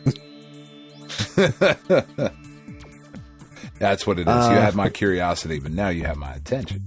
There we go. Leonardo DiCaprio just being a racist prick. Fuck Django Unchained is a good movie, though. Anyway. Sticky Business. Yes, I'm not going to talk about every game. We already talked about Anton Blast. That game was fucking great. I'm really excited about it. Europa. There's some Ninja Turtles game. Was a mobile game of some sort. Yeah, it's pretty Fate. Good. Is it? Yeah, it's neat. Pretty good. Not for me. Yeah. Looks neat. The third Cat Quest game is coming out. They keep making those. That's kind of interesting. The big knock, on the fucking Ninja Turtles game though, is that it's online co-op. Huh. Like it's not couch co-op. Not even the Switch version? That's fucking annoying. Like I get the mobile version, but they specifically said jump online, not play with your friends. Right. Like it was jump online to, drop in, drop out. Whatever. Right. Like, man, come on. So there were two other games in this showcase that actually interested me. One is called Bzzzt. Have you seen this one? I have. That looks pretty cool. Yeah, I'm really into the way this one looks. It looks like in one of those like precision platformer kind of games, except it just has a really, really good aesthetic going on. Some really interesting powers and stuff. You're a cute little robot, jumping and dashing and all that, Dadish style glory. That's kind of what it reminds me of. Yeah, one of those games. And then the other one, we had seen this in a previous Indie Direct, I think. I can't remember exactly where we saw this. It's called Animal Well. This game looks wild. Yeah. Yeah, it looks pretty cool. Could also be, it's less of a precision platformer. I want to say this one's more of a, like, exploratory Metroidvania almost kind of game. But you're some adorable little cat-looking thing or whatever. It's got a really interesting look to it. It's like kind of dark and spooky, but also cute. It's a really interesting looking game. So I don't know. It was a perfectly acceptable indie showcase. Like I said, I never really get too jazzed on these because most of them are going to be games I don't care about. But there was like 4 games in here that I'm interested in. That's pretty solid. They ended it. They ended it with the one that you would like. Yeah. But see, that's the thing. I never got into the heist games. I like the SteamWorld Dig games. The heist, it's pretty cool. But it just never hooked me the way that the Dig games did. So I was like, all right, like that's cool that's coming out, but like, I don't know. Some people really dig those heist ones. I've never really gotten into them. Yeah, either. No, I know. The thing that they showed that I was the most excited for was Another Crab's Treasure. Oh yeah? I don't know. Something about that game looks off to me. I've seen that one a couple of times now, and like, I guess it looks okay. I think it looks neat. Something about it. I know how much you love 3D platformers, so I do apparently fucking love 3D platformers. I love crabs. Got a bunch of them. I love crabs too. It's called manscaping, Dan. No, ew, gross. It's hygienic. It's like the fucking Polygon, 70s over here. How dare you? Polygon reports Star Trek Lower Decks creator is turning Sega's Golden Axe into an animated comedy. Like, all right, so here was my initial reaction. And I did not share this because I thought this was such a good reaction that I wanted to save it for the podcast. I have already seen Thundercats roar. I'm good. I don't know that this is the same animal. Thundercats Roar was a kids show, right? No. Wasn't that a Cartoon Network thing? Yeah, but it was just like weird and goofy and wacky, and like I get what they were going for, and it wasn't bad, but it just wasn't. It's not still on, so that should tell you how much everybody else liked it, right? I've seen this before, you know. I'm good. I'm good.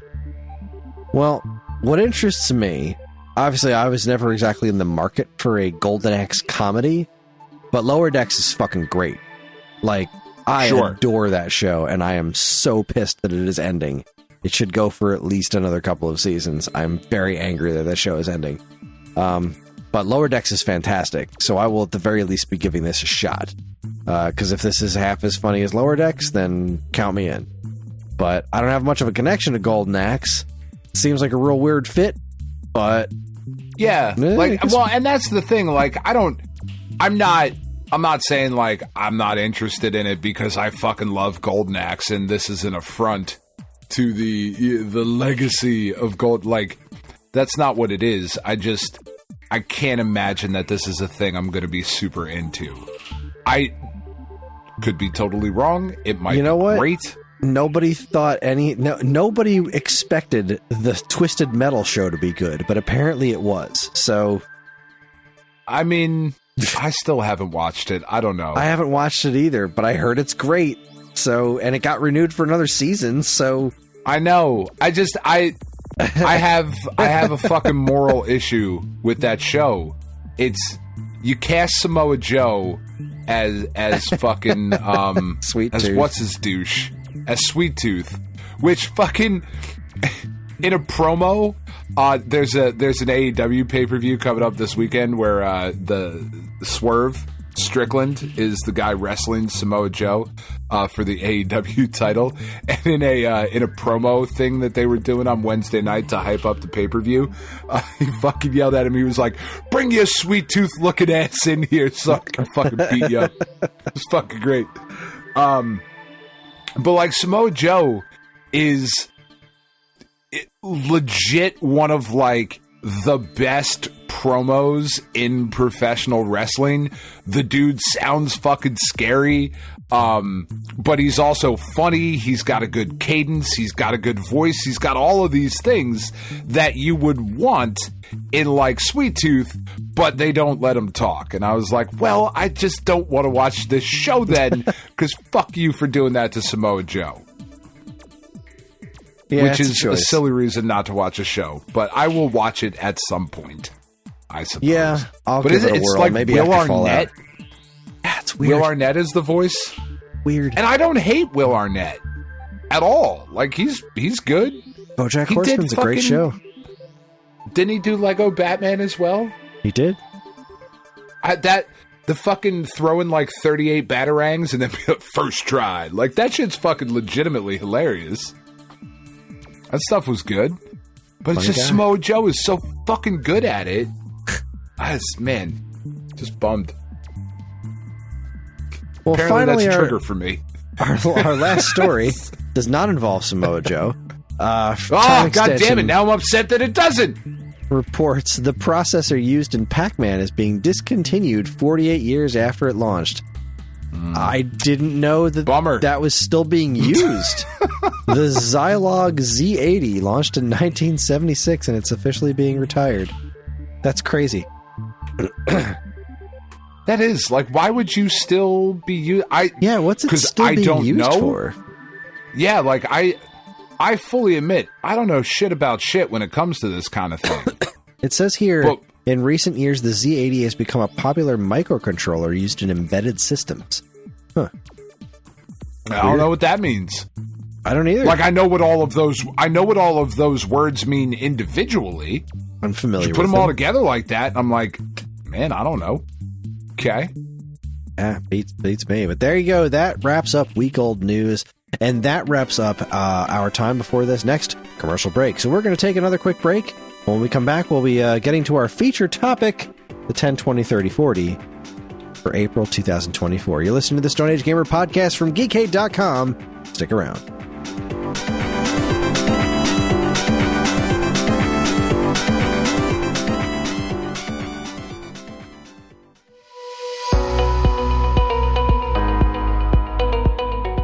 Hi everyone, Kris here. Podcast listening is free, but podcast creation is not. That's why the Geekade Patreon exists. In an effort to help us pay the bills, we've got a Patreon page set up where you can gain access to our monthly podcast topic schedule, get early access to many of our shows, and more. If you'd like to help support Geekade and keep these shows running week after week, head over to the Geekade Patreon page, linked in the show notes of this very podcast.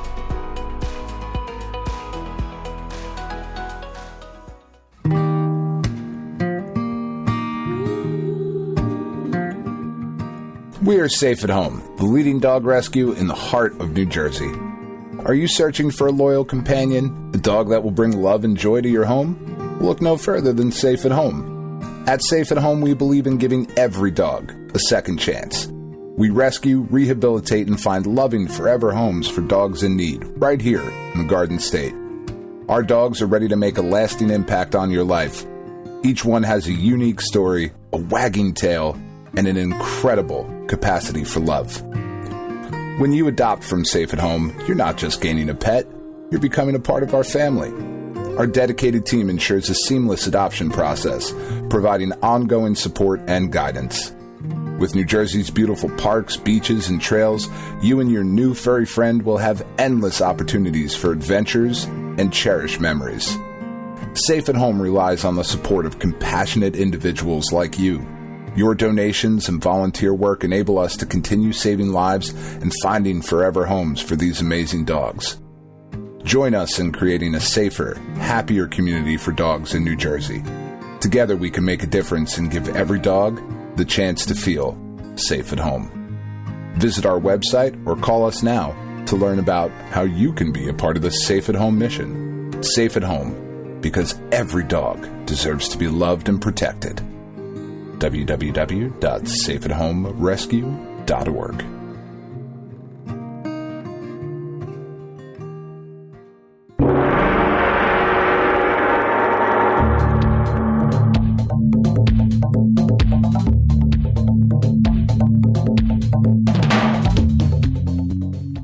All right, everybody, we are back.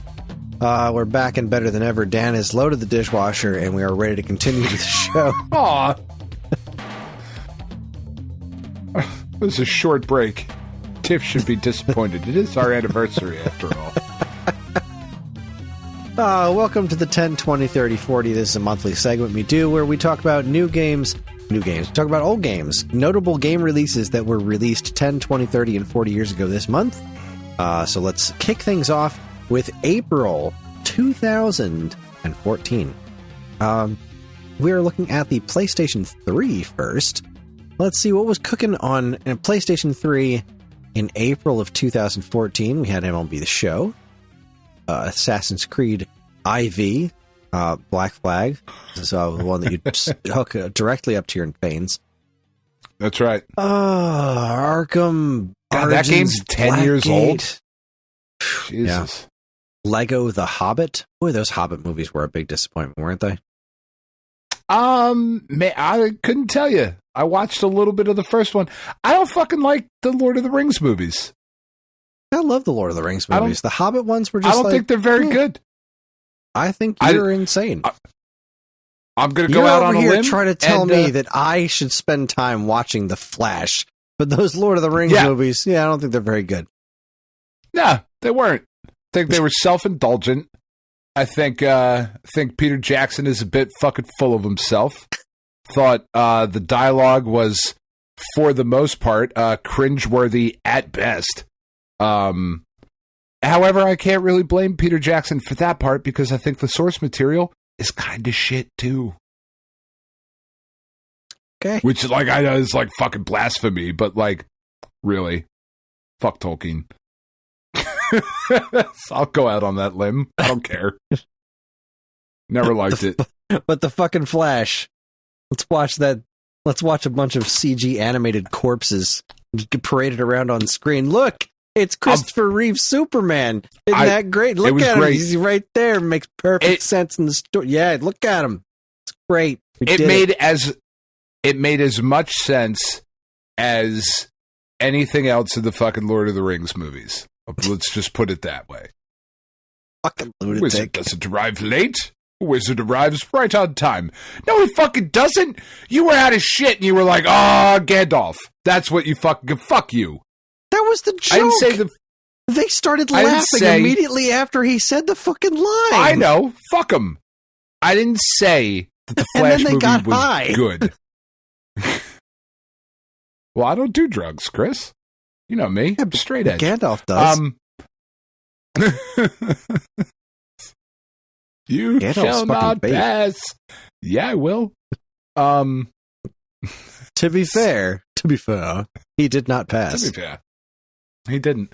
No, I didn't say the Flash was great. I said you should watch it. It was I really okay. Shouldn't. Why should I waste my time on an okay movie? It's the best DC movie. That's not true. That's not true. Birds of Prey was better. The Suicide Squad was like marginal. I don't love that movie. No, I don't love it either. It was fine. Peacemaker, though, that was great. The Peacemaker TV show is way better. Yeah. That's the best thing that DC has done. Anyway, we're way off track here. Yes. Assassin's Creed IV. Hook it into your veins. Fucking great. Got to be up in a couple hours to buy a record because I'm a goober. It's just a bunch of fucking DLC here, not seeing anything of value. There was that real disappointing Ninja Turtles Out of the Shadows game. Yeah, that wasn't great. Yeah. And now we're on to May, so yeah. And that's just PS3, right? That's just PS3. Which, I mean, we're at the end of the PS3's life cycle here. Sure. We're in PS4 territory now. PS4 had, if we go to April, let's see. We're Assassin's Creed IV. Yep. Call of Duty Ghosts Devastation, whatever the hell that nonsense is. Lego The Hobbit. Trials Fusion. Pure chess. None of that watered down chess. This is pure chess. This is straight uncut fucking Colombian chess. The Amazing Spider-Man game, which nobody seemed to like very much. Makes me sad, Chris, that we're going to go with like actual episode titles now because pure uncut Colombian chess is a really good fucking episode title. It is indeed. Octodad got ported to PS4. That's cool. Octodad. Yeah, I mean, Octodad's great. That's good stuff. It's a good song. Yeah. That's a really good song. Nobody suspects a thing. Ah, boy. Wow. Just hit me with fucking nothing here, guys. Like, what is happening? Yeah. All right. Xbox 360. Hit us with some good times here, Xbox 360. What do you got for us? Hit us with your Benatar. Yeah, it was Pat Benatar, by the way. I got that right. I know. I would like full credit for that. Full marks. Full marks. Thank you. Yeah.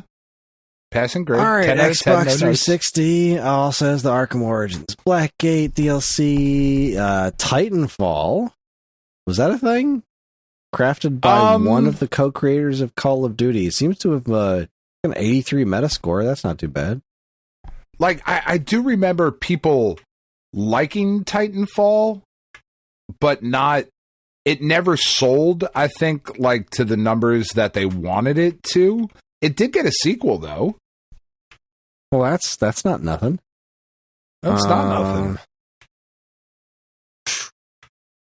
Warface? The hell's Warface? I've never heard of Warface. Show me your Warface. I've never heard of that game in my entire life. It's one of the funniest moments in fucking Full Metal Jacket. Funny is the wrong way to put that, but have you ever seen Full Metal Jacket? I have, yeah. I haven't seen it in a long time. Not since high school. Yeah, so that does not seem like a you kind of movie. I had a couple of my friends were really into Stanley Kubrick stuff, and they were like, "You got to watch this one." I said, "Okay." And I don't remember much about it. Movie. It's not like a fun movie to get through, but it's a really good fucking movie. I remember it being entertaining.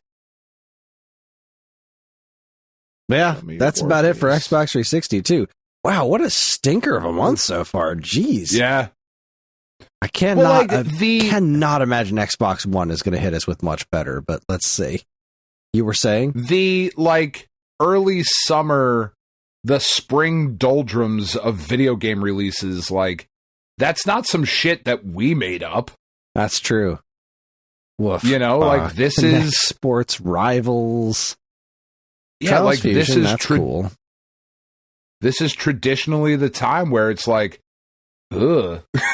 Fuck, man. Like, there's some dregs. I hope you're still enjoying filler. your Christmas games, because there ain't shit to play. Yeah. Yeah, we're in the same basic boat as the PS4 here on Xbox One. Nothing all that exciting. Lego The Hobbit, Amazing Spider-Man, Peggle 2. I do love being peggled. Don't we all? All right, Wii U, come to the rescue. What's the Wii U got to for you? us? You might not know what pegging is, Chris, and that's okay. That's all right. It's fine. There's been a lot of revisionist history on the Wii U on the internet this past week. Just, people talking about how great the Wii U, like the Wii U was a great system. It was so misunderstood. Nope. Look, I love my Wii U, but there were several clearly defined reasons why that system was a miserable failure. And the revisionist history of being like, look how many great games are on it. Like, yeah, getting a Wii U now is really cool.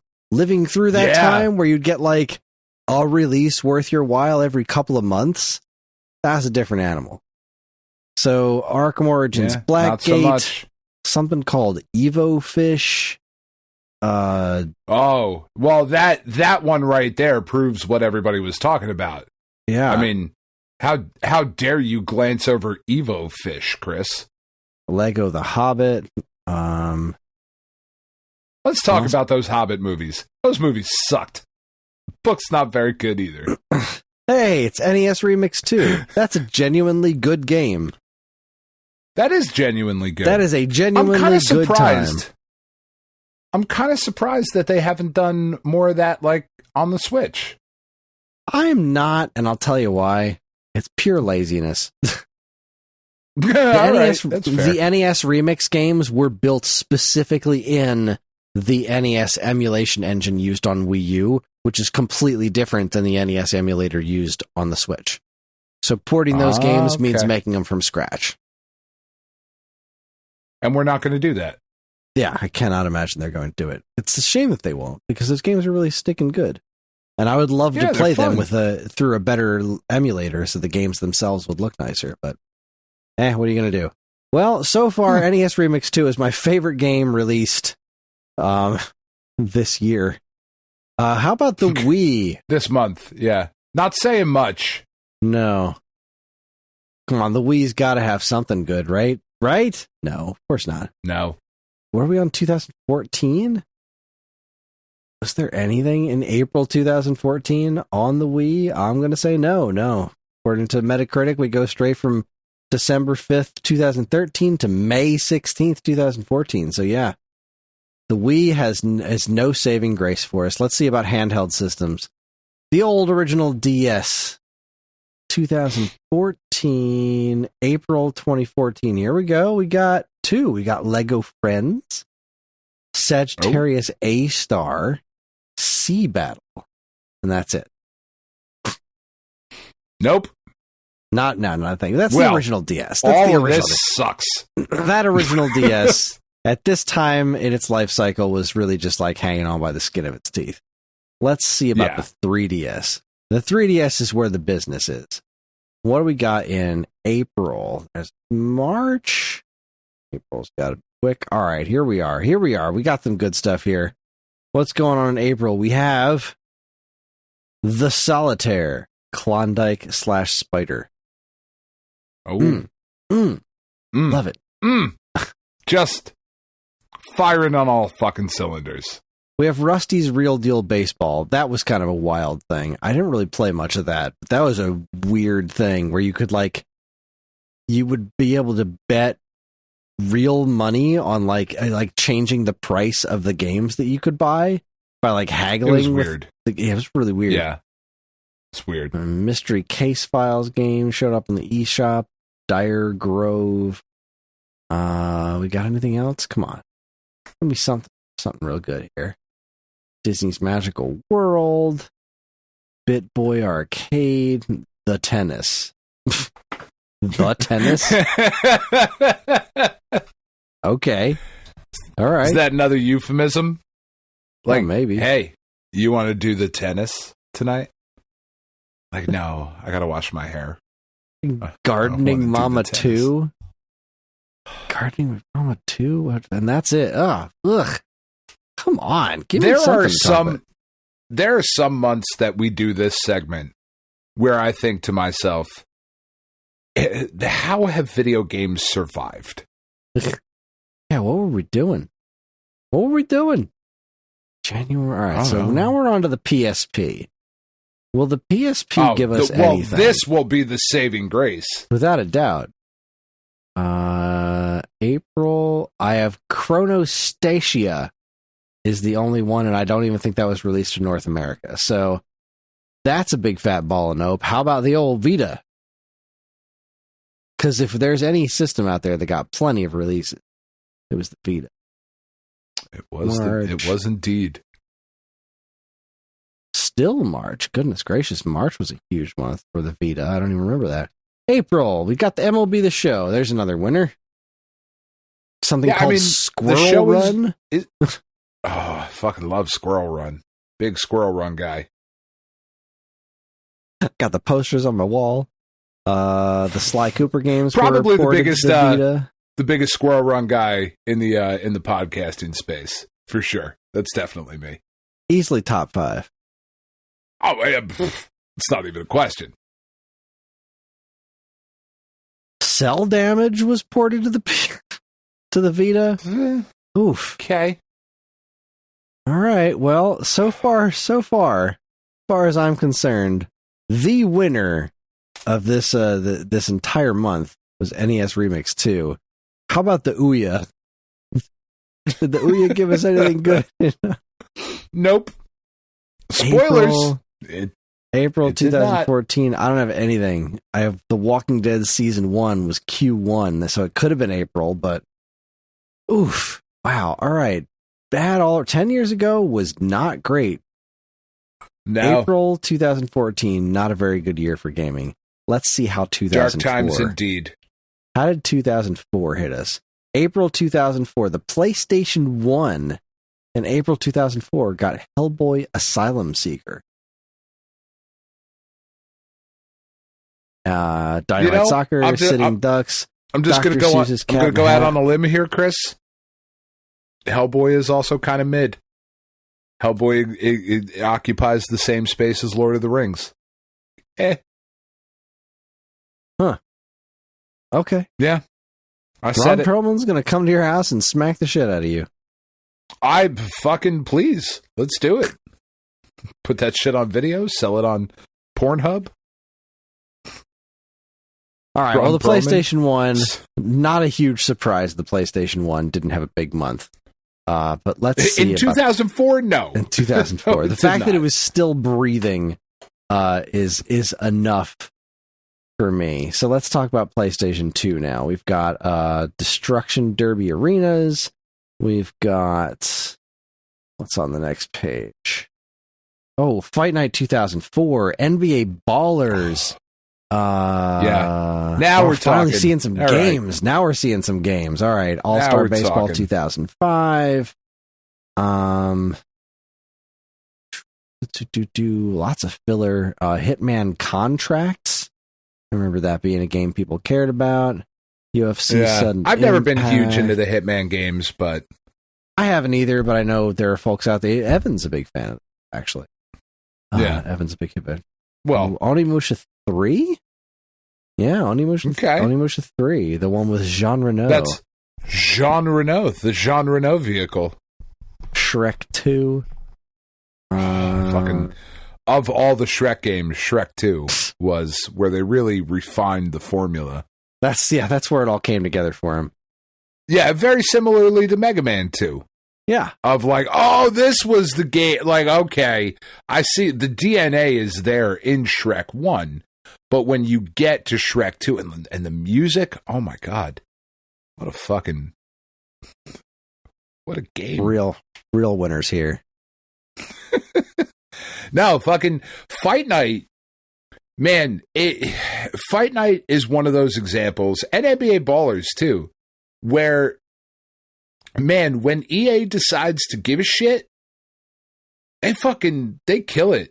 They do. You know, they really were Knockout Kings was the boxing game, right? Mm. And it's so weird because like we grew up in an era where boxing was a pretty big fucking deal. Like for those of us in our, you know, early 40s now, like late 30s, early 40s, we grew up. MMA was just like a weird thing that was sometimes on pay-per-view, but like real fighters were boxers. We grew up with Tyson and with Holyfield and with fucking George Foreman coming back and all of these dudes. And Knockout Kings was like the boxing game for, at that point, current generation consoles. And it was getting shittier and shittier and shittier. And EA went back to the drawing board and said, we're going to do this new thing called Fight Night. And we're going to totally revamp how you throw punches. And it was so intuitive with the analog sticks. And they just created this incredibly fun game. Like the Fight Night series was so great. But then it died out again. I didn't spend a ton of time with it, but I spent some and it was fun. I think it died out because it didn't need to be annualized. It just didn't seem like boxing was the kind of thing that needed to be annualized. But MMA has completely taken over boxing. Like, that's true. Can you tell me right now who the current heavyweight champion is? Is it Logan Paul? No. Fuck you. How dare you? At very best, I think he would be the middleweight champion if he was, but he's not. Like, that's the thing. I don't even fucking know who it is. It might be Tyson Fury. I don't know if Fury has the belt or if he retired. I can't remember which of those two things he did last. But like boxing just isn't a thing anymore. It's MMA. And EA has the UFC games, but they're not, I've played a couple of them. They're not all that fun. Fucking Knockout Kings or Fight Night. I mean, what a fucking breath of fresh air that was. Yeah, I remember when that happened. That was a good time. I think the second one. Sorry, and not Ballers. I was thinking of Street. Yeah, Ballers was like that was Midway, wasn't it? That was Midway, but that was super fun too. Midway, yeah, it was Midway. I remember hearing good things about that one. Yeah. Oh crap! Did I just close that window? I did. Rats. I had the Xbox stuff all queued up, and then I pressed the button, and everything exploded. There's fire everywhere. This is why I don't take you nice places. Xbox also got Fight Night 2004 and NBA Ballers, but also had an ESPN Major League Baseball. That was not Alias good. Game, Hitman Contracts, Manhunt. The original Manhunt dropped on Xbox. That was big fucking... That game is fucking terrible. Yeah. But I enjoy the absurdity of it. And it is never my bag WBC. The current WBC heavyweight champion is Tyson Fury. Alexander Usyk is the WBO, IBF, and WBA heavyweight champion because boxing is a shit show. Anyway. Yikes. I was at least partially right. Yeah. All right, so that's tolerable for Xbox, not bad. This is similar to PS2. Over on the GameCube, we got WarioWare Inc. Mega Micro Games. This is Legend of Zelda Collection. What is this? Can't tell what this is. It's not loading up anything. I don't think that was the Wind Waker bonus disc that had the older games in it. This is some sort of... Yeah, this is a different animal. I don't know what this was. It was a Club Nintendo thing in Japan. So... Oh, okay. Not anything we have to worry about. But I closed that damn window again. Curse my mouse skills. Where was I? I was talking about April, fucking July now. How did I miss April? Come on, brain, you can do this. WarioWare Mega Micro Games. Mega Party Games. This was a weird one because it was the Game Boy Advance game ported to the GameCube with like an overlay where you could walk around as characters and do weird shit. It's a very strange game. Serious It's pretty Sam, good though. Next Encounter. Oh, it's great. It's still fucking WarioWare. It's fucking great. Yeah, it's just really weird. It's good. It's a strange thing to do. There's a Serious Sam Next Encounter and Space Raiders, which is terrible. And Shrek 2. That's it. I mean, look, Again, WarioWare is great, but yeah, we're in April. Shrek 2 is Shrek 2, Game of the Year, no question. There's not enough words. There's not enough time left in tonight's episode to really dive into Shrek 2. Really get to the meat of it. How about the Game Boy Advance? We've got Road Trip, Serious Sam Advance, Shining Soul 2. Bunch of people texting me because I missed the second Gambler thing that I was keeping track of all night. Just totally dropped the ball because I suck. Street Jam Basketball. And Shrek 2. There it is. Yeah, okay. The Advance. Serious Sam Advance was pretty impressive. Was it? Yeah, I will take your word I think for so. it. And the Shining Force is always a good time. Let's see, 2003. Was there anything released on April 2004? Here we are, April 2004 for the Nokia N-Gage. Had Ooh. Marcel Desailly Pro Soccer. That was it. Yep. 10 out of 10. All right, 2004, way better than 2014. Not amazing, Yes. but it's April. It's April. We understand what we're getting into here, but still, huge improvement. Much better. However, 1994 is going to be a discussion. Okay. In arcades, take my pants off. Hold on. I don't know if there was anything worth it in arcades. I don't have an easy way of checking that, so we're just going to skip. Let's go to NES. Still kicking in 1994. NES, North America. Was there anything in April? 90. All right, here's 94. And nothing in April. We go straight from March to June. So no dice there. Sorry, NES. Super NES. This is where the business happens. North America, Super NES, April 94. 2, 3. Come on. You can do it. Holy crap, there's a lot of games. 93. April 94. Balls 3D. Yes, please. Ugh. Sign me the fuck up for Balls. Capcom's Eye of the Beholder, Fatal Fury 2, Joe and Mac 2, Lost in the Tropics, King of Dragons, and Knights of the Round, both released. Fantastic. We've got Liberty or Death, whatever. Skipping around. SOS.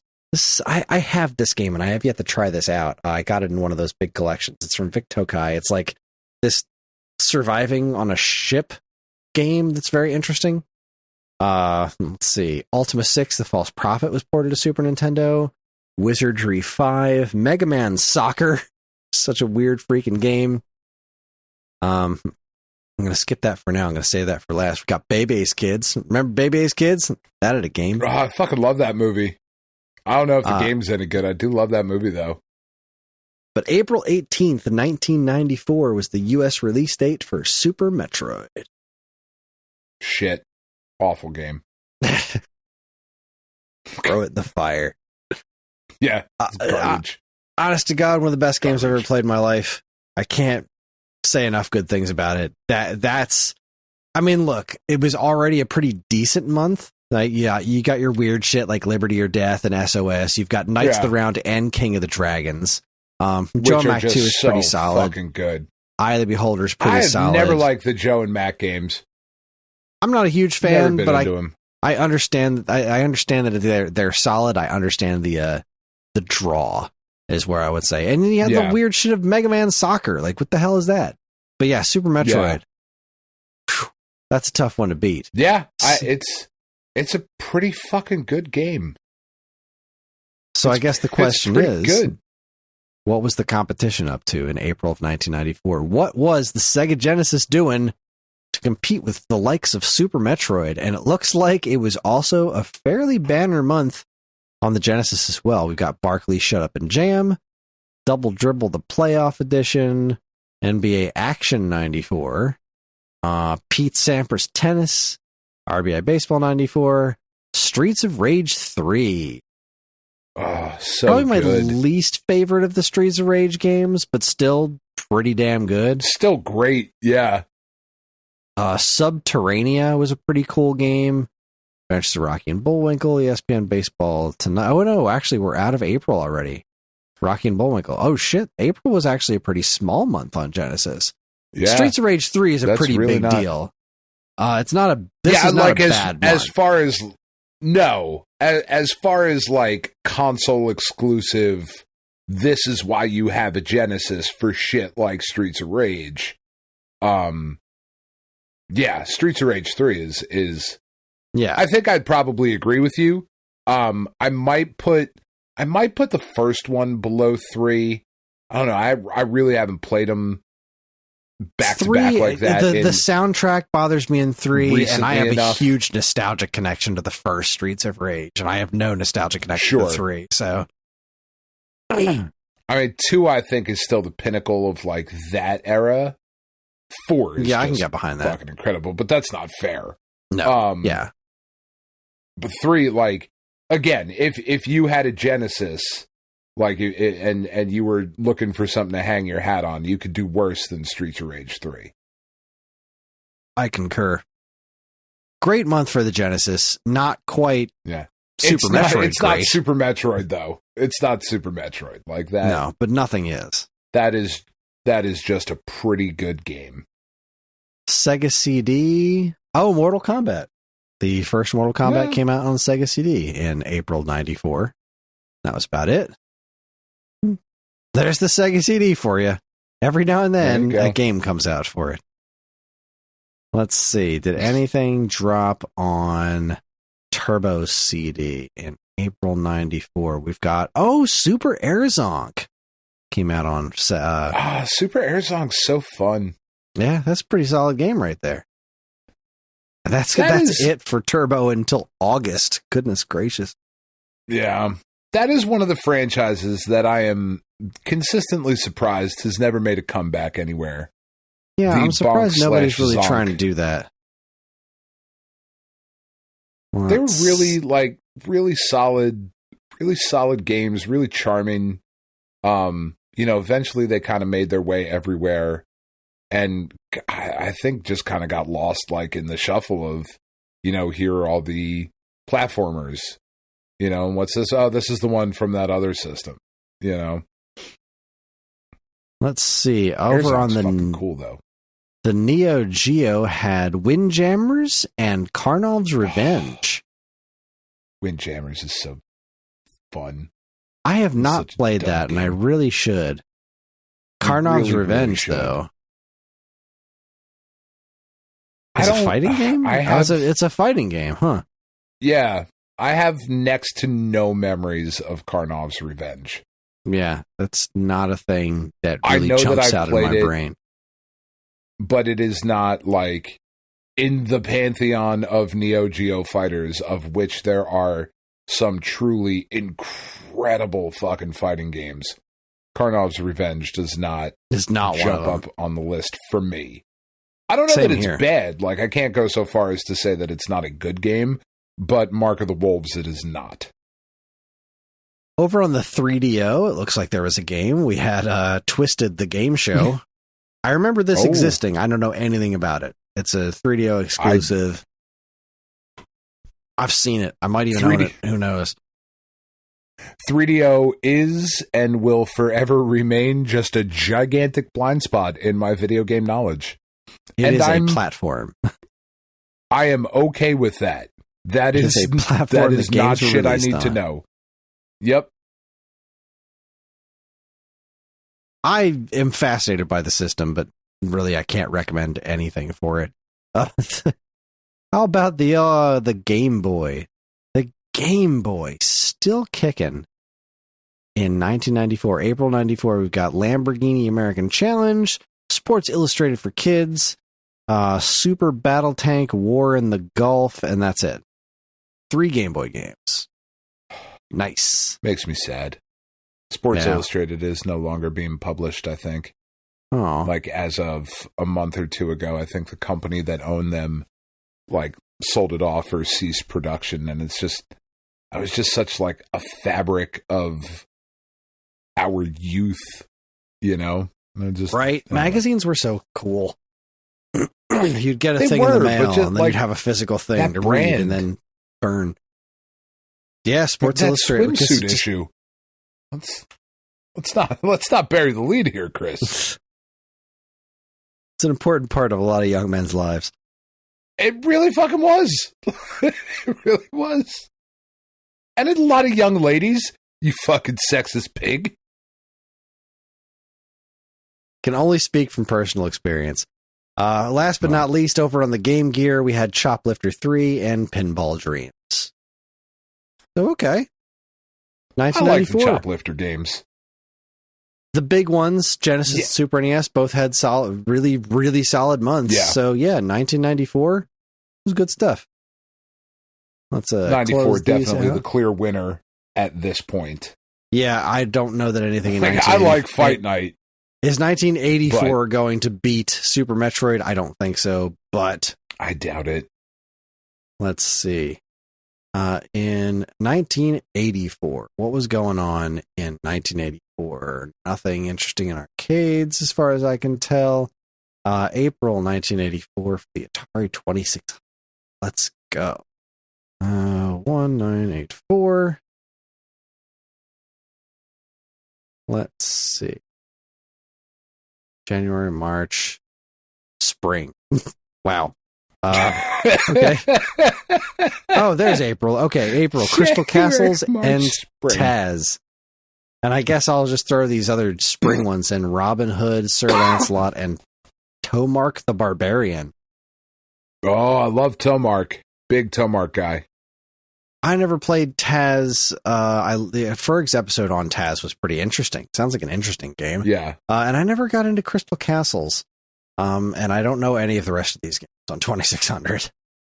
No, well, I mean, obviously, except Tomark, which is the greatest game ever made. Yeah, everybody knows Tomark the Barbarian. We don't even have to talk about it. That's Man how needs no introduction. huge it is. No, Huge. no introduction, Unavoidable no part of our summary. history.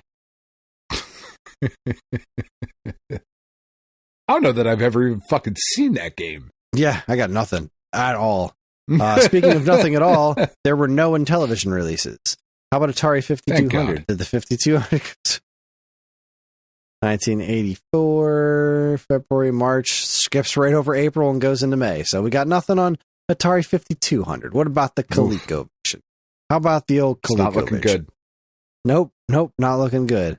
1984, February, March, April, Galaxian and Jungle Hunt. Okay. I didn't know Jungle Hunt that's was fucking on, solid. That is solid. I didn't know Jungle Hunt was on ColecoVision. Yeah, I bet fucking it's love pretty good. ColecoVision. It I is. know you do. That's a solid month, man. Galaxion, Jungle Hunt, like, I mean, just fucking old school arcade nonsense. Love it. Nothing on Jungle Hunt Vectrex. rules.